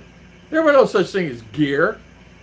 Elbow gears, knee pads, we didn't, man. We wore shorts and blue jeans, everything. We'd be out there. We're crazy. We come banged up, yeah. Accidents, bent the frame on the bikes, broke the bikes, did everything, but really enjoyed ourselves as kids. Really did a lot of, so that's my arena. When I got to get a motorcycle for the highway, and I got some 125s, 175s, 225cc bikes, some Yamaha and Hondas, but to ride around town back in those days. And I remember I worked for a supermarket chain, driving from Orlando up to Gainesville every day for this particular supermarket I was produce manager at. And they had an RV, and I would stay in the RV, and that's where I got hooked in the RV. And they had a top-of-line RV, and because they owned this store. This did a tremendous amount of business. It was produce-only store. It was a huge store. We would go through 100 cases of lettuce a day. It was incredible. Tractor trailers would back up, and all I do was run, man. I was running. But they hired me, and I worked there for almost 2 years. and I really enjoyed that environment. Enjoyed that fast-paced environment. But I would ride that bike. I had a motorcycle. I ride that bike up there and back, rain, shine, didn't matter what it was. It was my Honda Shadow. I loved that bike. And in cold, when it didn't matter, you know, I didn't have the gear for it, but just put on a jacket and go down the road, you know, man up. You know, put your big boy pants on, right? Let's see. Betty. Let's see. I had two. I have one now. Sold my car, bikes, truck. They have a Buell 750 I want here would be good for here. Yeah, Buell 750. Yeah, it's nice. Water cooled, yeah. Those are nice. I saw one the other day. I even like the little, oh man, Ruth's not here. What do they call them? New Max? That Buell Harley is fast too, yeah. Orlando and Melbourne are growing together 90s. Sucks. We're losing all the orange groves. Exactly. You know, Barry Groves, that owned a lot of those there, Mitch. I worked for him too. He had multiple businesses, and he was the one that had the store up there in Gainesville, and I worked for him. He's really a nice guy, Barry Groves. And I got to ride in his Rolls Royce one day, and he came up there and took me out to lunch, and complained the whole time that the sales were down, this, that, and the other. I said, it's okay. It's the end of the month. Look at next week, see what happens. You blow it out of the door, and we did. But he was something else. He was a nice guy, really nice guy. It was nothing to him to walk up to me and give me $5 $100 bills. Nothing. There's a few times, Christmas time, he would give me a couple $1,000, just give an envelope. Here, take this. Go take the wife out to dinner, a couple $1,000. You do a good job. And, you know, just really good guy. If you order it, you have to order it. There's two waiting here period in Manila. 2 year. If you order it. Well, I tell you what, that's something. What would be your top 3 highlights for you living in Philippines? What are your bottom 3? Top 3 highlights. Easy. Ruth, RR, and my life here. Easy. The top 3 highlights would be finding my wife and RR, living like I do. That's what I really wanted to do. Now I want to go to my next step in life. It's actually another step in life, and that's there. And then share it to do, like this. That's what I want to do, this, like this, before I pass. Then the other things is the culture itself, the culture, the people. The people is the top 3. The people itself is the top 3. You never meet a stranger. BT, careful traveling at night, even though you know the area. FYI. On the bike at night, careful at night. I did the same thing. 2 years. 2 years? For 2 years. And then a scary thing happened to me, and so no traveling at night for me. What would be your top 3 highlights? That's it for me. My first bike was a Hodaka. Was it really? I love Hodakas, man. I grew up in them Hodakas. I used to race a Hodaka. And it needed to be that or the Yamaha Enduro. But I liked the Hodaka better for me. And for me, it was just, it handled better as a bike. And it would jump, and it would do anything I needed for it to do. And it had a lot of good control on it. It just happened to be, we put different forks on it in the front. We just did all kinds of stuff. My first bike was a Hodaka. I like on it. Money in my wallet. Go to town. High five. Mitch, you got paid. Bye. Have a good one. God bless you. God bless you. God bless you. Thank you so much for coming on and spending your valuable time. Thanks for the super chat. My first bike was a Dog 80 by Suzuki. It's awesome. It's a super fast dirt bike. I broke both arms and one leg on that thing. Whoa! Luckily, I didn't break any bones. My brother and I were lucky. We didn't break any bones. We didn't break any bones at all on our bikes. And we took some pretty good spills, believe me. But we grew up taking spills down mountains and everything else. You know, we were really crazy. Climbing up side of mountains with no gear. We're crazy. In an Indian reservation, climbing up mountains, no gear. No ropes, nothing. Just climbing. We'd be 200-300 feet up. We fell and fall on top of them pines, we'd be goners. We're just stupid kids. My brother and I were just that way. He was more adventurous than me, but we would do that, and then we would get on top and do crazy stuff. When we go on our bikes, and bicycles, forget it, man. When we're in, 5, 6, 7, 8 years of bicycles, jumping them, going down the mountains. Then we started getting into motorcycles. Then we started getting in go-karts. And then we did some go-kart racing, but we were not good at go-karts. We're better on bikes. Dog 80. Yeah, I have a Yamaha here. I like Yamahas. NMAX, Tom, you're talking about. Yeah, NMAX. But I'll do a 120 kilometer, no problem. Ask me how. I know, yeah. 120, yeah. Robert says, my first bike was KZ 500. Ooh, high five. Yeah. 500. Robert, there you go. My first street bike was a 1969 Shovelhead. Whoa, what? I bet you'd like to have that. Back. Had to carry a wrench, it said, everywhere so it would fall apart. My buddy, that's what he'd do on his Harley. It was an old Harley. I said, every time I turn around, we're stopping to fix your Harley. Why? Because if things falling off of the thing, I said, well, fix it where it don't fall off. And so it was funny. We'd have to be stopping on the highway so he fixed his Harley. See ya, Mitch. I still feel those brakes and several others from riding the bikes. Money in my wallet was talking about Ruth. Oh, okay. Yeah, you're right. Money, Ruth? Mama leave? I guess she's gone. Oh. What? Mitch says, money in my wallet? Bye, Ruth. I said, there's money in my wallet. Go get it and go. Yeah. Not yet, boy. Okay, well, you need to go then. Wait. It's 7 o'clock. You need to go. Come here, Bubba. Say bye. I had two. I just sold one. Okay. That's the thing. Yeah, money in my wallet. Yeah, I told her to get my wallet. And so she needs to go ahead and get that done because it's lunchtime. It's 11 o'clock.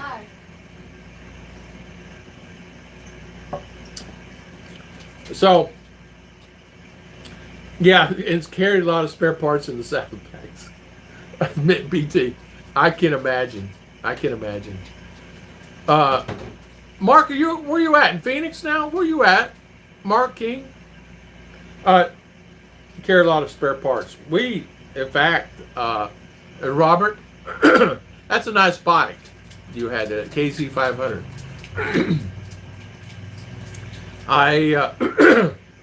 I tell you what my mistake was.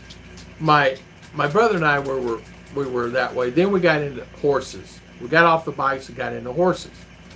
Then my brother got a wild idea one time. He's going to jump horses. So he got him an Arabian horse and was jumping. I said, jumping, that's ridiculous. Jumping on a bike. A horse, forget it. It's an animal. It's going to change its mind all the time. He broke his back. Laid up for, I don't know, 9 months, something like that, in a harness. Just horrible situation for him. Horrible. Got depressed, everything else, So then he decided, he gets out of that, okay, I'm not going to let it get me down. Then he gets on a motorcycle, again, back on the motorcycles. I'm going to go jump motorcycles again. I said, brother, you just broke your back. You sure you want to do this right now? Yep, no worries. So he's out there jumping motorcycles. It's fine. Broke that fear's gone. He got back to riding horses. He didn't jump them again, but he just rode horses. Rear and back. Yeah, like that. But he got this Arabian horse. I forget, I think he paid $1,500 for this Arabian horse. And the horse that I had was just a saddle pony, just nothing spectacular, but a saddle pony. But I enjoyed riding that thing all over. We went everywhere on that thing. We went in a place on that Indian reservation that we shouldn't have gone. We're not even supposed to be on there. It's, we didn't get no approved from the chief to be on there. But we did. We rode everywhere. Horses will break bones too. Ask me how. I know. Yeah, BT, they will. He broke his back on that horse. He sure did. He's doing a jump. Flipped over, snapped it. And I'll never forget that. I'll never forget it. Oh man, it was a horrible day. But he jumped back up, next next year he was back up normal. He was fine. Then, but he wanted to go back into his thing. He wanted to go back into racing. He was actually a pretty good racer, and if he would stayed in racing, he would have probably been very successful. But you know, job, life, marriage, kids, gets involved in it. But as you know, that he wanted to go on the circuit. We were going to go on the circuit of cowboys, but we were not of that caliber. We were far from being that caliber. But that was a dream. We wanted to, you know, ride the bulls. But that was, you know, I never did. I rode a bull one time, and said, I don't think I'll do that again. A thing that almost killed me. In my mind, it almost killed me. And the guy said, no, it's just a normal ride. I didn't stay on. I probably only stayed on about 4 seconds. But those 4 seconds were torture. I like riding horses. Didn't ride many bikes. Just climbed mountains and prospected. Yeah. Oh, Mitch, serious question. If you have more than enough funds, you should feel bad about enjoying a little bit of savings from 50 years of working. I have given more than enough to everyone. Yes. If you have more than enough funds, you should feel bad about enjoying a little bit of the savings from 50 years of working. Yeah. Hold on, let me think about that. Mitch, you know what? You're right. 50 years of working. And you save up, you know, and you do, and you spend it. And it's so easy to spend every bit that you ever made. It's easy. Ruth and I have to catch ourselves. Okay, all right. Bye. Did you leave me any money in the wallet? And keep your ears open, R. Is she sleeping? She sleeping? No. Oh. So, enjoy, Mitch. Yeah, you earned it. Serious question. You have more than funds. Should you feel bad about it? I don't enjoy anything because I worked hard 50 years. Hey, that is the reason why taking down that channel bothered me. I did not lose sleep over it. Because I've been through so much in my life that it's just this compared to what I've been through. You know, and you think about it, you know, you can say, okay, well, I went through this and I went through that. It's less than some, but more than others. What I've went through is less than some, more than others. A lot of people have gone through a lot more than I have, or a lot more successful than I have. And a lot of people have gone through a lot less than I have and have a lot less. But it just depends. If I have my wife or I'm contented. That's my main goal, really, honestly. Money's, to me, is very much needed, and it is a tool. Oh, by the way, aren't we getting an increase next year, Mitch? 6.5 or something like that? We're getting a COLA increase? Are we getting an increase next year, Mark King? Mark, you should know. You're supposed to let me know. What is the rate today, Davao Don? Are you still on here? What is the rate today? 56 to 1, 60 to 1, 55 to 1, 54 to 1? Somebody said it was 58 to 1. What is the rate today? Right here.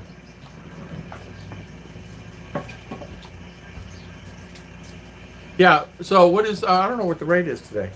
Going home, stop raining. Is there? Okay, BT.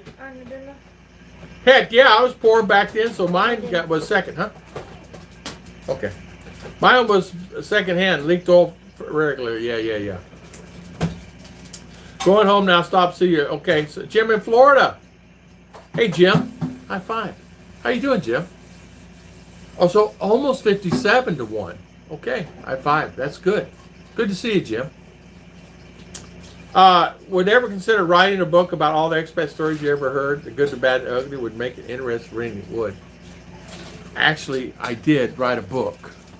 And it was not a book about these stories. It's another book. It was a book that I've been writing throughout my life. It was something I did as a spare time. I'm not a writer. A lot of the guys are really great writers out there. I was reading one of the books that Overstay Road did, and really great writing, really good writer. And I was I was looking at, thinking about that, and I was thinking about writing a book about the stories. I mean, I do get so many. I do get a lot of stories about expats in trouble, expat. And I never did find out who that guy was, the CDO that was begging for money because he spent all his money. He's from the UK, and I never did find out why. You know, he was in that situation. So, going home. Okay, 5691 Jim in Florida. And I'm thinking about doing something like that. I don't know if anybody ever buy it. Yeah, we would be how much somewhere from 6 to 10%, something like that. Oh, I see. Okay. Time the closet I could find where I lived in Orlando, the Hunters Creek. Hunters Creek, yeah, very familiar with Hunters Creek. Yeah, nice area. The exchange is. The change right now is 43 pesos to every Canadian dollar. So 10% COLA for Social Security. Oh, it is? It's 10? Oh, high five. That's good. 10%. That's good. That's really good to hear, and I'm glad to hear that. So 10% COLA. Well, need that. Need that and them some. And, you know, well, you know what? 50 years too. You're right. 45 years, 50 years of work. I was telling her the other day, that's the thing that you don't really realize. She said that she's tired now when she's young. But she's young and her body's changing and she's understanding what things are about. And I said, it's okay. As time goes on, you're going to kind of get more adjusted to it. And you get better and better and feel better and better about working and things like that. And you'll get, your stamina will build up. You'll get stronger and stronger and stronger. And you can last longer and last all day. But being young right now, you know, you need to play and enjoy life as much as you can. And not be on this one as much. Because that's the problem these days. They're not enjoying life. They're out playing frisbee or playing ball or anything. They're here doing this, chit-chatting. Just nothing. Well, it's no different back in the day with the talking on the phone. I remember my mother had a cord from here to that wall. I don't know about you guys. My mom would be on the phone. Dad says, how's anybody ever going to reach us here at the house when you're always on the phone? I'm going to get off here right now. And about an hour later, she'd get off there because she'd be talking to one of her sisters. And you get the sisters talking, look out. You know that. It's like same as Ruth. You get her and the sisters talking, they'll keep you busy. So Mitch, 10% COLA, okay, and yeah, Jim in Florida said 56.91, yes, and 56.79 USD. There you go. So Mitch is going to be 10%. Last hard about no one's sure it's going to be that high. Now I heard it's been a month or so ago. It was 6.9 or 7, and it was going to be that way. But I didn't know if it was finalized or nothing. I didn't check. I would say I checked, but I didn't check. You know how it is. I didn't check, but it's okay. I just know that I'm glad that we're getting an increase. I don't care if it's $10 or $50. It's an increase, and we all can use it. Yeah, Tom, I'm not checked either. I listen to the news. Yeah. It just shows how much I listen to it. Same here. How do I listen to this? I don't, if someone says to me, why don't you ever keep up with the news? Why don't you stay on the news? Why don't you do this? Why don't you do that? And I said, well, honestly, if I do that, so, for me personally, it's negative. If I want to hear the negative news, all I got to do is walk down to the local store and Walmart, wherever down there, and I see enough and hear enough there. I don't need to watch the news. Here in the Philippines, the same thing. They have the radio stations on, they have the sob stories and sad stories and the drama stories, and they have the news on. I don't like listening to all that stuff. I don't like listening to all the trouble and all the things that's happening here. I don't like listening to it. One of our friends emailed me and says, it seems to be a lot of activity there. I said, well, there's activity all throughout the world. Activity there where you're at, activity here, activity over there, activity over here. It's just the same all over, Yeah, Jim in Florida. The U.S. dollar is so strong right now, Remitly is even give 55.28 when you're sending money. We just sent to my wife's family. Oh, really, Jim? So really, 55. Good for them. I noticed when Ruth pulled out money the other day, whatever that she pulls out, right? I I get the credit back for the transaction fee and for the bank fee. If it's $5 and $5, $10 is credited my account, so there's no fees. Well, I noticed something the other day. I had to go pull out $200, and the rate was they only charged me the $200. For $200. In other words, it was only $194. They charged my bank $194. So it's the ratio between the dollar and the peso. So $6.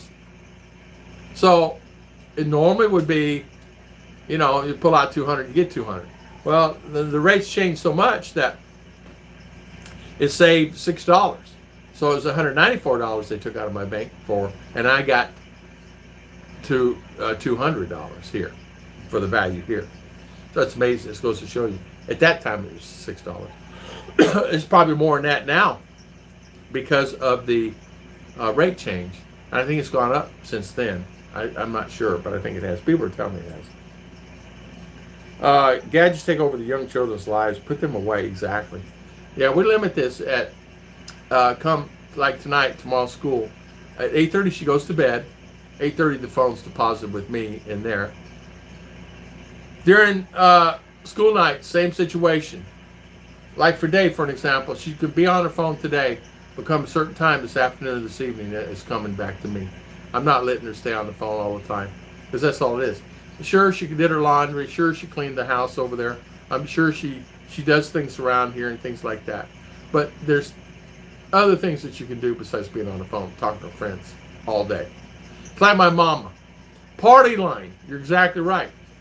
And I don't remember. I don't know if they had a party line or not. I'm sure they did. I don't know. But I know my mom would be on that phone. But we got the phone initially. She'd be on it a lot. Then as time went on, the phone barely rang. But that cord would go from here until the neighbor's house if it needed to, if you know my meaning. I'll never forget that. My mom used to take it off the wall and take the cord and had the guy put on a longer cord so she could drag the phone all the way across the house as she's talking to her sister. It was a funny scene. I'm sure you guys remember that. And you remember the old phones where you put the handset in and you pull out and then it had an antenna on it? Well, one time it was out. I remember driving. I was taking mom and dad somewhere. And I pulled that one out and I put it in the car. I said, "What are you doing?" I said, "I'm bringing my cell phone with me." "What in the world?" And my mom, "What in the world's wrong with you? Put that back in the house." "No, Mom, I'm taking it. I'm driving. I'm taking my cell phone with me." "What is it? What are you doing?" So she get really mad. "Put that back." I said, "Leave me alone. I'm taking it. I'll bring it back. It won't be broke." So there, and I said, and I'd be driving down the road and I pull in. "Where are you going?" I said, "Pull right here." I said, "Hold on a minute." So I take the phone. I go click, click. I'm gonna drive around there with click. "Oh, dial tone. Dad, you need to make a phone call?" He goes, "What are you doing?" I said, "It's kids." I said, they're on the same signal we are, Dad.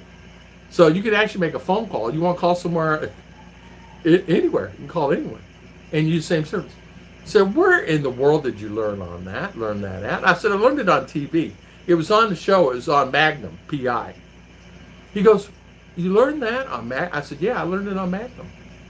So he goes, "What?" I said, "I learned this on Magnum." So you can I said, "Todd told Dad, you call our house. There's nobody there to answer the phone, but you call our house." He dialed our house. But it's funny. My mother's going, "How in the world?" I said, "I learned it on Magnum, Mom." I did. So I said, "Okay, let's go home. Let's go to the store." So I drive them to the store. We get the groceries, come back. Mom said, "I want to know more about that. Can you tell me more about that? How can I make that's so funny. It's so crazy. Inflation is good for expats living there with the exchange rate, but terrible for the local Filipinos. Yes, it is. Yes. Yes. Living on less all the time. You know, you got to commend them. It's like yesterday, they're here at the house, and I was talking to them about school. And I said, how is everybody doing in school? How's the funds going? And I asked my nieces, I said, how are you doing financially? Are you okay? Do you need anything financially? Are you guys got enough food? Do you need gas money, or not gas, tricycle money? Do you need anything from Daddy Tom? No, we're okay. And one says, well, our sisters take care of some food. They got 2 sisters.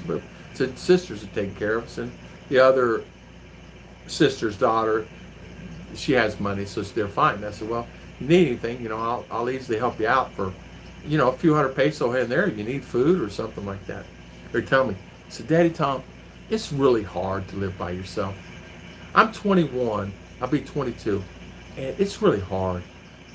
I wish I knew this years ago. I would not have been so mean to my mom. I said, yeah.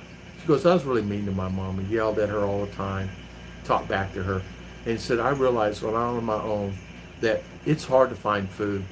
We did not have food. We had money, but there's no way to get to the stores. We're in, you know, a house. So we just had a hard time the other day. We had to pay for our food. Lucky the lady had something we could eat, but we have to pay for that. So they're still in the boarding house. The lady will supply food, but you got to pay for it. So nothing's free, right? Well, the police were just here. Landlord is being a real... I may have to call him Rick. Goodness gracious alive. Good John Ferris, I'm so sorry, man. I'm sorry. I don't ever want that to happen with me. I've been there. Been through that. I've been there. Not as being evicted like that, but I've been through where police knocking the door for this, that, stupid stuff. And I've been in situations where it's stupid stuff. And so that sounds like a little crazy to me. He should have gave you longer notice in 1 week. Our phone cord was 50 feet long, and the women would talk all over the house, basically. Exactly. My mother should be here in the living room, in the kitchen, and everywhere, and my dad would be watching TV, and that phone cord across the floor, and Mom would go into the front door, and she's doing whatever she's doing.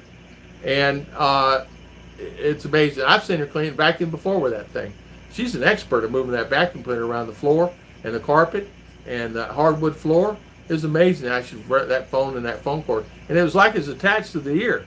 I said, Mom, you should just get you a thing and just tie it around your head. She didn't like that. My buddy brought his family to a consignment store. Kid saw a rotary phone. Asked him, Dad, how it works. He said, you put your finger and dial. Kid put a finger in the number and push like this. Yeah, same thing. They asked me about that. They saw it on a rerun the other day where they were doing that. And they said, well, how do you know the number? I said, 0 and then 98 all the way around. And then you would put like 411, whatever it was, and you dial it. Oh, what do you mean, oh? That was state of the art. And then you remember right? I remember about the first cell phone. Remember the first one, the big one that weighed about 10 pounds? Remember that? Or, hey, if you're really cool, Mitch, did you have a cell phone in your car? I did. If you're cool, you had one. If you're really cool, you had a cell phone in your car. Yeah, I can see that consignment store. I can see that. We had one at the office that I worked, and it was a rotary dial. And the guy came in. He was from England. And the guy came in. He was in the office, and he says, how do you use this phone? I'm not very familiar. I said, well, if you give me the number, I'll show you how to use it, and I'll dial it for you. Then you can carry the phone over there, and you can talk in private. He goes, no, I'm just calling the office. So I dialed it for him, and he said, what do I do? I said, you just speak into it.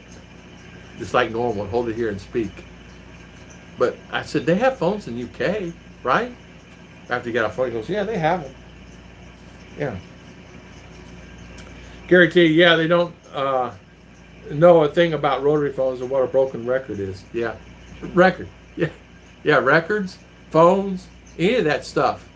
It's amazing, right?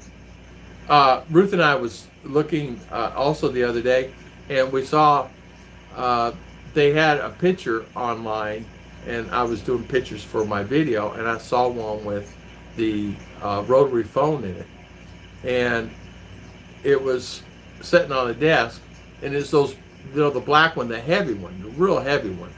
And I said, that thing probably weighs about 5 pounds, maybe more. The thing's really heavy. She said, why is it so heavy? I said, that's what it did. But the cord, remember the old black cord? It's about that thick on that thing. Can you imagine doing those phones? Yeah, they don't know a thing. They don't know a thing about rotary phones. They don't know anything about a record player. How about cassette tape? They don't even know what a cassette tape is. Or 8-track tapes. They don't know what that is. 8-track, what's that? What's a VCR? VCR. They don't know what a VCR is. They know what a CD is. But that's even going bye-bye. CD is going bye-bye. It's all this music online now. Everything's music online. And it makes it different. Yeah. John Fern, my brother's name is Richard also, like your landlord. I got a brother. His name is Richard also. And he's just like your landlord. Yeah. He is just like your landlord. Just like your landlord. I'm standing at his house. My brother's having a pool put in. This is when I was living here. I went to USA. I was staying with my brother for a couple of weeks there. And he's standing there, and the pool guy comes in. I was with his wife standing there in the living room. And he's telling the guy, I wanted this done. I needed this done. Not yelling, not screaming, but in a stern, intimidating way. This should have been done yesterday. And it just starts rolling off his tongue. Well, this 55-year-old man started crying. Really, Richard bombarded this guy. And then come towards the end, when I started to see him cry, I said, Richard, let it go. This guy's doing everything he can. He's out there working himself trying to get this pool done. And yet you made, and so the guy walks out the front door. I said, if he leaves, it's not going to, he's going to leave. So the wife went out there, and I said, well, I'll go. I went out there and told the guy, I said, listen, my brother is, he is, So what you need to do is, if you don't mind, is just go ahead and perform what you're doing. Show him that you're busy doing something. Try and tell the guys not to be standing around. Because he is an old Walmart guy. He sees the guy standing. You're going to be having a hard time. So show activity, show doing. If you have to, move another truck around the front, from the front to the back. Show activity, where he sees activity. Whether it's you're doing anything or not. If you're just shoveling sand from one pile to another, do it. And if you do that, you'll have a lot of safety and you'll be fine. He said, that's the first time I've ever cried in my life in front of someone, and I let him intimidate me. I said, let me tell you something. Let me tell you something. I don't know you, and I understand you've got a great reputation. Never let anybody do that to you ever again. And I'm going to get on my brother about this. I'm older, I'm the oldest, but don't ever let anybody do that to you. If you find yourself in that situation, do this. Stop. I have to make a call real quick. I reminded. This will help your job along. Go out the building. Don't make a call. Go sit in your truck for 20 minutes. Come knock and go back in. He's going to lose his train of thought. And he's going to say, okay, what'd you find out? I just got 2 more guys coming. Whether you do or don't, it don't matter. Make up something. Get it out of there. Well, my brother made the guy cry. And I told my brother, I said, man, you are what in the world's wrong with you making this guy cry? I did? I made him cry? Oh, I didn't know I made him cry. Did I make him cry? Did I? Really? Really? He's telling his wife, did I really? Did I? Was he crying? Yeah, he's crying. Did you not see him get a handkerchief out and rub his eyes? Yeah, he's crying. Did you not hear him sniffling and blow his nose? You intimidated him. I did? Oh, I didn't know that. I did? Yeah, that's my brother. Oh, I didn't know. I didn't do that. How did I? That's what he did. I said, bro, it's your attitude, man. Your tones. I was getting, when my kid asked me if I ever heard of a typewriter. Yeah, exactly. My brother's name is Richard, yeah. Just remember, if you don't have the power hurricane, the only thing that would work is the hook on law line. I don't even have a landline. I don't even have a landline either. In fact, do they have landlines here? They say they do. They have office numbers like the Bureau of Immigration. When they call, they use their phone. It's 02 and then the number. But I said, do you even have a landline here? When I went there, do you have a landline here? Yeah. I said, I think, how many people have landlines? Oh, I don't know. I said, well, I didn't know that you guys had a landline here. Now, we canceled PLDT. I got to tell you guys the story real quick. We canceled PLDT.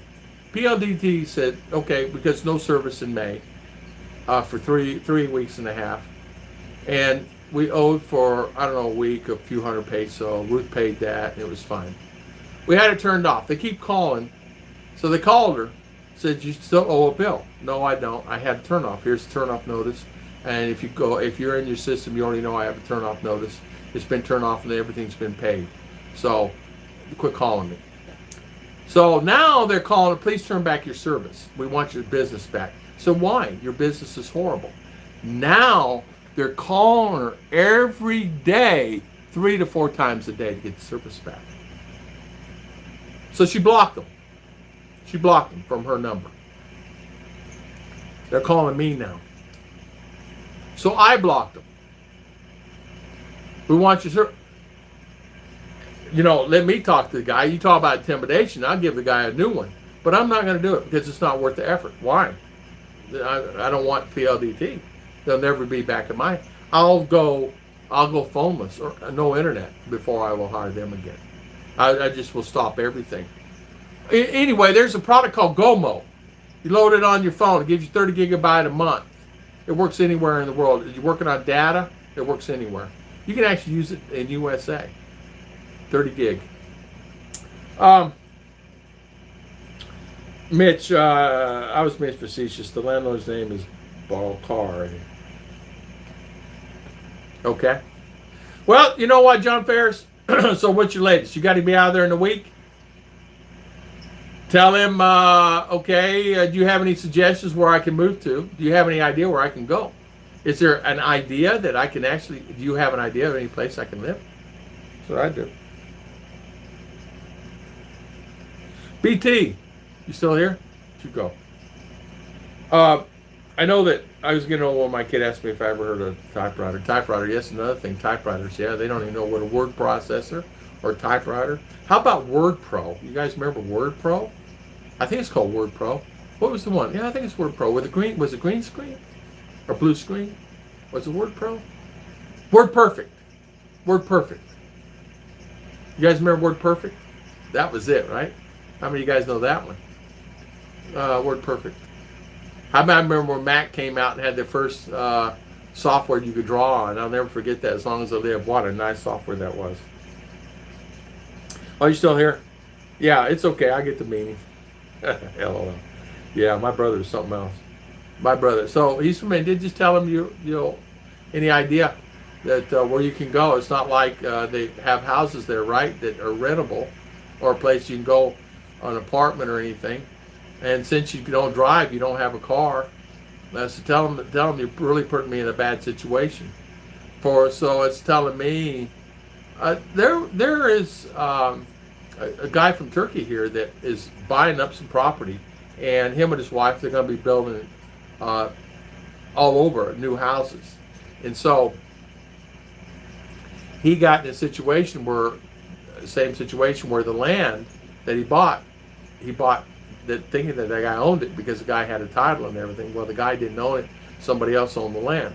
Well, this guy from Turkey really got upset about it. And so they had confrontation and said, want my money back. Well, sorry, you're not getting it back. So long story short, the Turkish guy, he's in jail, you know? So it's crazy. You have to be so careful with that. Yeah. It's a clear picture, isn't it? That's a clear picture, right? Yeah. Well, I want to thank everybody for coming on. I guess I'll call it because I've been on 2 hours and 30 minutes. I didn't realize it. And the notification kicked in, I can see. So thank you all for coming on. All the people coming on today. Tom, remember, I was able to buy 3 scoops of ice cream, 5 cents each scoop. Yeah. I remember getting a candy bar for a nickel, or was it less? I think it was a nickel, like Babe Ruth, but it was the long Babe Ruth, you know, it was the big one. You guys remember those? And the Butterfingers. I'm trying to think of the other candy bars, the old candy bars. There's some other ones in there. It's a red package, not Cracks. What was the name of that one? I forget the name of it. But there were many candy bars. I remember doing that. Candy bars and the gums and the things underneath the glass counter at Woolworths. How about Woolworths, guys? You guys remember Woolworths? Go and get the sundae or ice cream. Oh man! How about the Kmart's back in the day, or Rose's, or some of the other stores that had the big sundae place where you go get the ice creams and the things like that. Those are really good days. I think maybe if someone did something like that, a coffee shop, ice cream shop, even in today's standards, offer TV, free internet, maybe sandwiches, it would do really well here. And something that you make it to where if they copy you, it'd be hard for them to do it. Offer things that is just, just unique things like, I don't know, making taffy with the taffy machine, that machine making the taffy, or having soft serve ice cream that is homemade, your own flavor, make your own flavors, something unique. Remember the teddy bear? You make your own teddy bears, things like that. So 5 cents a bottle, yeah. What ID the phone service? It's called a GOMO, GOMO, and it's owned by Globe. When I was in U.S., Ruth had bought me international service through Globe, and I was able to use my phone in U.S. through Globe, and I forget how many. I had quite a few hours and data and all. And this GOMO costs 30 gig. It's not much. I mean, it's $5, $8, something like that for 30 gig. And you use it until it runs out, and you just refill it back up again. And it works anywhere in the Philippines. We've used it all over the place. Even on top of the mountains. It's spotty, but it's good service. It's a version of Globe, but it works really well. Knock on wood. I turn my friends onto it. They love it. They love it. They love it. They love it. Hope you, yeah, it doesn't bounce you from R&T. Stay safe, God, me too. Heck, the movies don't cost $1, and you're able to see 3 movies to popcorn and soda. Yeah, exactly. Yeah, $1, I could live on a week. Yeah, exactly, me too. Yeah, I hope they keep it okay. It's okay. We're gonna see that it stays okay, and hopefully I didn't say anything derogatory. If I did, you guys let me know, and you can email me or leave a comment. Say, Tom, don't say this or that. Because I'm trying to watch what I say, and hopefully I didn't say anything that's bad. Mitch, high five. Thank you again for the super chat. We really appreciate it. $1. And John Ferris, prayers are with you, my friend. Prayers are with you. And I want to thank everybody for spending their valuable time with us today. And thank you again, Mr. Mitch, Mark King, Gary T. Yeah, and you're right, Gary T. I hope so too. I pray, Mitch Brumwell, Mark King, thank you for coming on today. John Ferris, Davao Don. Yeah, I don't have a landline either. Mitch Brumwell, Gary T. Evan Pat, Jim in Florida, thank you for coming on today. Let's see who else has been on today. BT. Let's see. I don't want to miss anybody. Jim in Florida, thank you for coming on today. John Ferris, thank you again. Robert Simmons, thank you. Sammy Chavez, thank you for coming on today. Sammy, it sounds like you got Spanish. Chavez, Spanish. Last name Spanish. Chavez. I had some friends. Davao Don, Gary T. Kevin and Gemma, thank you. Thank Kevin and Gemma, thank you. Sammy Chavez, Robert Simmons, thank you. Robert, Brother Robert, thank you. Prayers are with you. God will be with you, my friend. God will be with you. Let's see. Who else? Pork Pie, Michael and Heidi, thank you. Patricia Evans, thank you. I want to thank everybody for spending their valuable time with us today. And thank you so much for coming on. We really appreciate it. And I want to thank everybody for supporting us and supporting the channel. And we'll do this again on Ruth and Tom Philippine Adventures next week also at 9 o'clock, and from 9:15 next Sunday morning, unless internet or something says we can't. So God bless everybody. Thank you so much, and thank you so much for coming on. We'll see you guys next time.